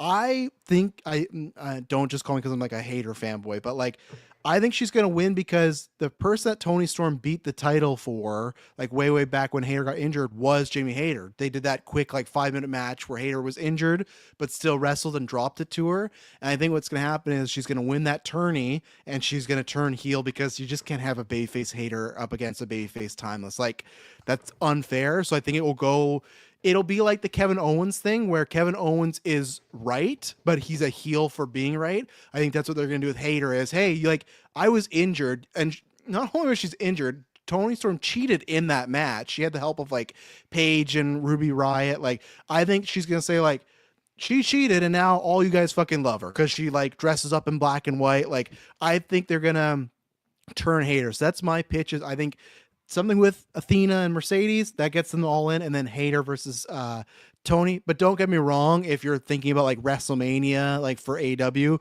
Tony versus Mercedes is like that's a big money match. They will do that at some point. So if you were to tell me that's the idea, I wouldn't call you crazy because like that if you're trying to think what's your biggest women's match you could do for the biggest event, that is Tony versus Monet, and I really don't know who would win that. I could see it going either way. So, Espos, what about you? Yeah, I'd say I'm between, like you said, I see your hater pick. I think Statlander is also a possible winner, especially like if it comes down to her versus Mercedes. I could see her maybe getting the win back. But I mean, it could also be with, I'd say, like you say, maybe Athena beats Mercedes in some way, then Mercedes like costs Athena in like some way or distraction, and then that sets up their match. But I think it's more so between Statlander and Hayter. Okay, and they're the finals of that then. So, oh god, that picture you shared there. I'll share it. Kaiser's cell phone on a pole match. Also, speaking of the tournament, what's your guys' thoughts on the wild card and the men's Owen Hart tournament? Don't make it Jack Perry. Don't do that. I agree with people that I think. Thoughts on Jeff Jarrett?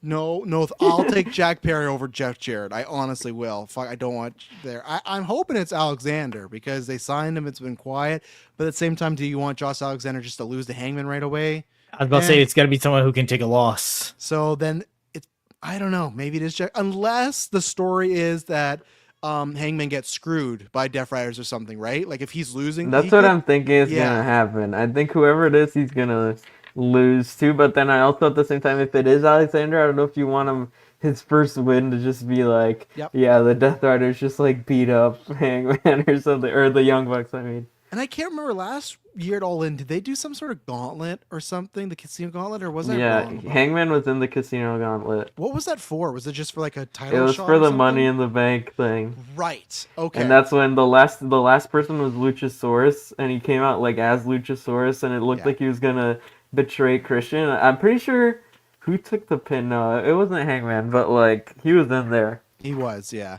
I was gonna say maybe not because I'm not sure what Alexander's situation is. Maybe they're waiting for that because he'd be a fun all-in like surprise entrance. Saved, so like Ricochet for. Yeah. So I'm gonna say if it's not, I think Heyman will lose. So it could be Jack Perry, to be honest. Like I don't know if they should do that, but I think it could be. But Alexander, maybe they just go that he accidentally won and he didn't know that he cheated. Even though last time in TNA he was a heel, so maybe they're gonna go that where he doesn't care. Like guys are cheating, fuck, I'm gonna just make Hangman like pass out here. So maybe that's it. Maybe they just go like he's a wrestler that doesn't give a shit, you know? So yeah. My only last two thoughts here was with the trios. We all knew they were gonna lose. The turn was coming. I did really like the FTR turn. I thought that was very well done.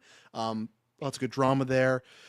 I'm very curious how we get from FTR to Edge and Christian because like Christian, like he's still talking about people's dead dad. So I really don't know how, but we got till July. But I thought the angle was really good, and I'm happy FTR is back to being a heel. I think they need to do that. They pulled the spot. I said this in Discord. One of my favorite wrestling tropes is they tried to pile drive Tony Schiavone last night and fucking Nigel.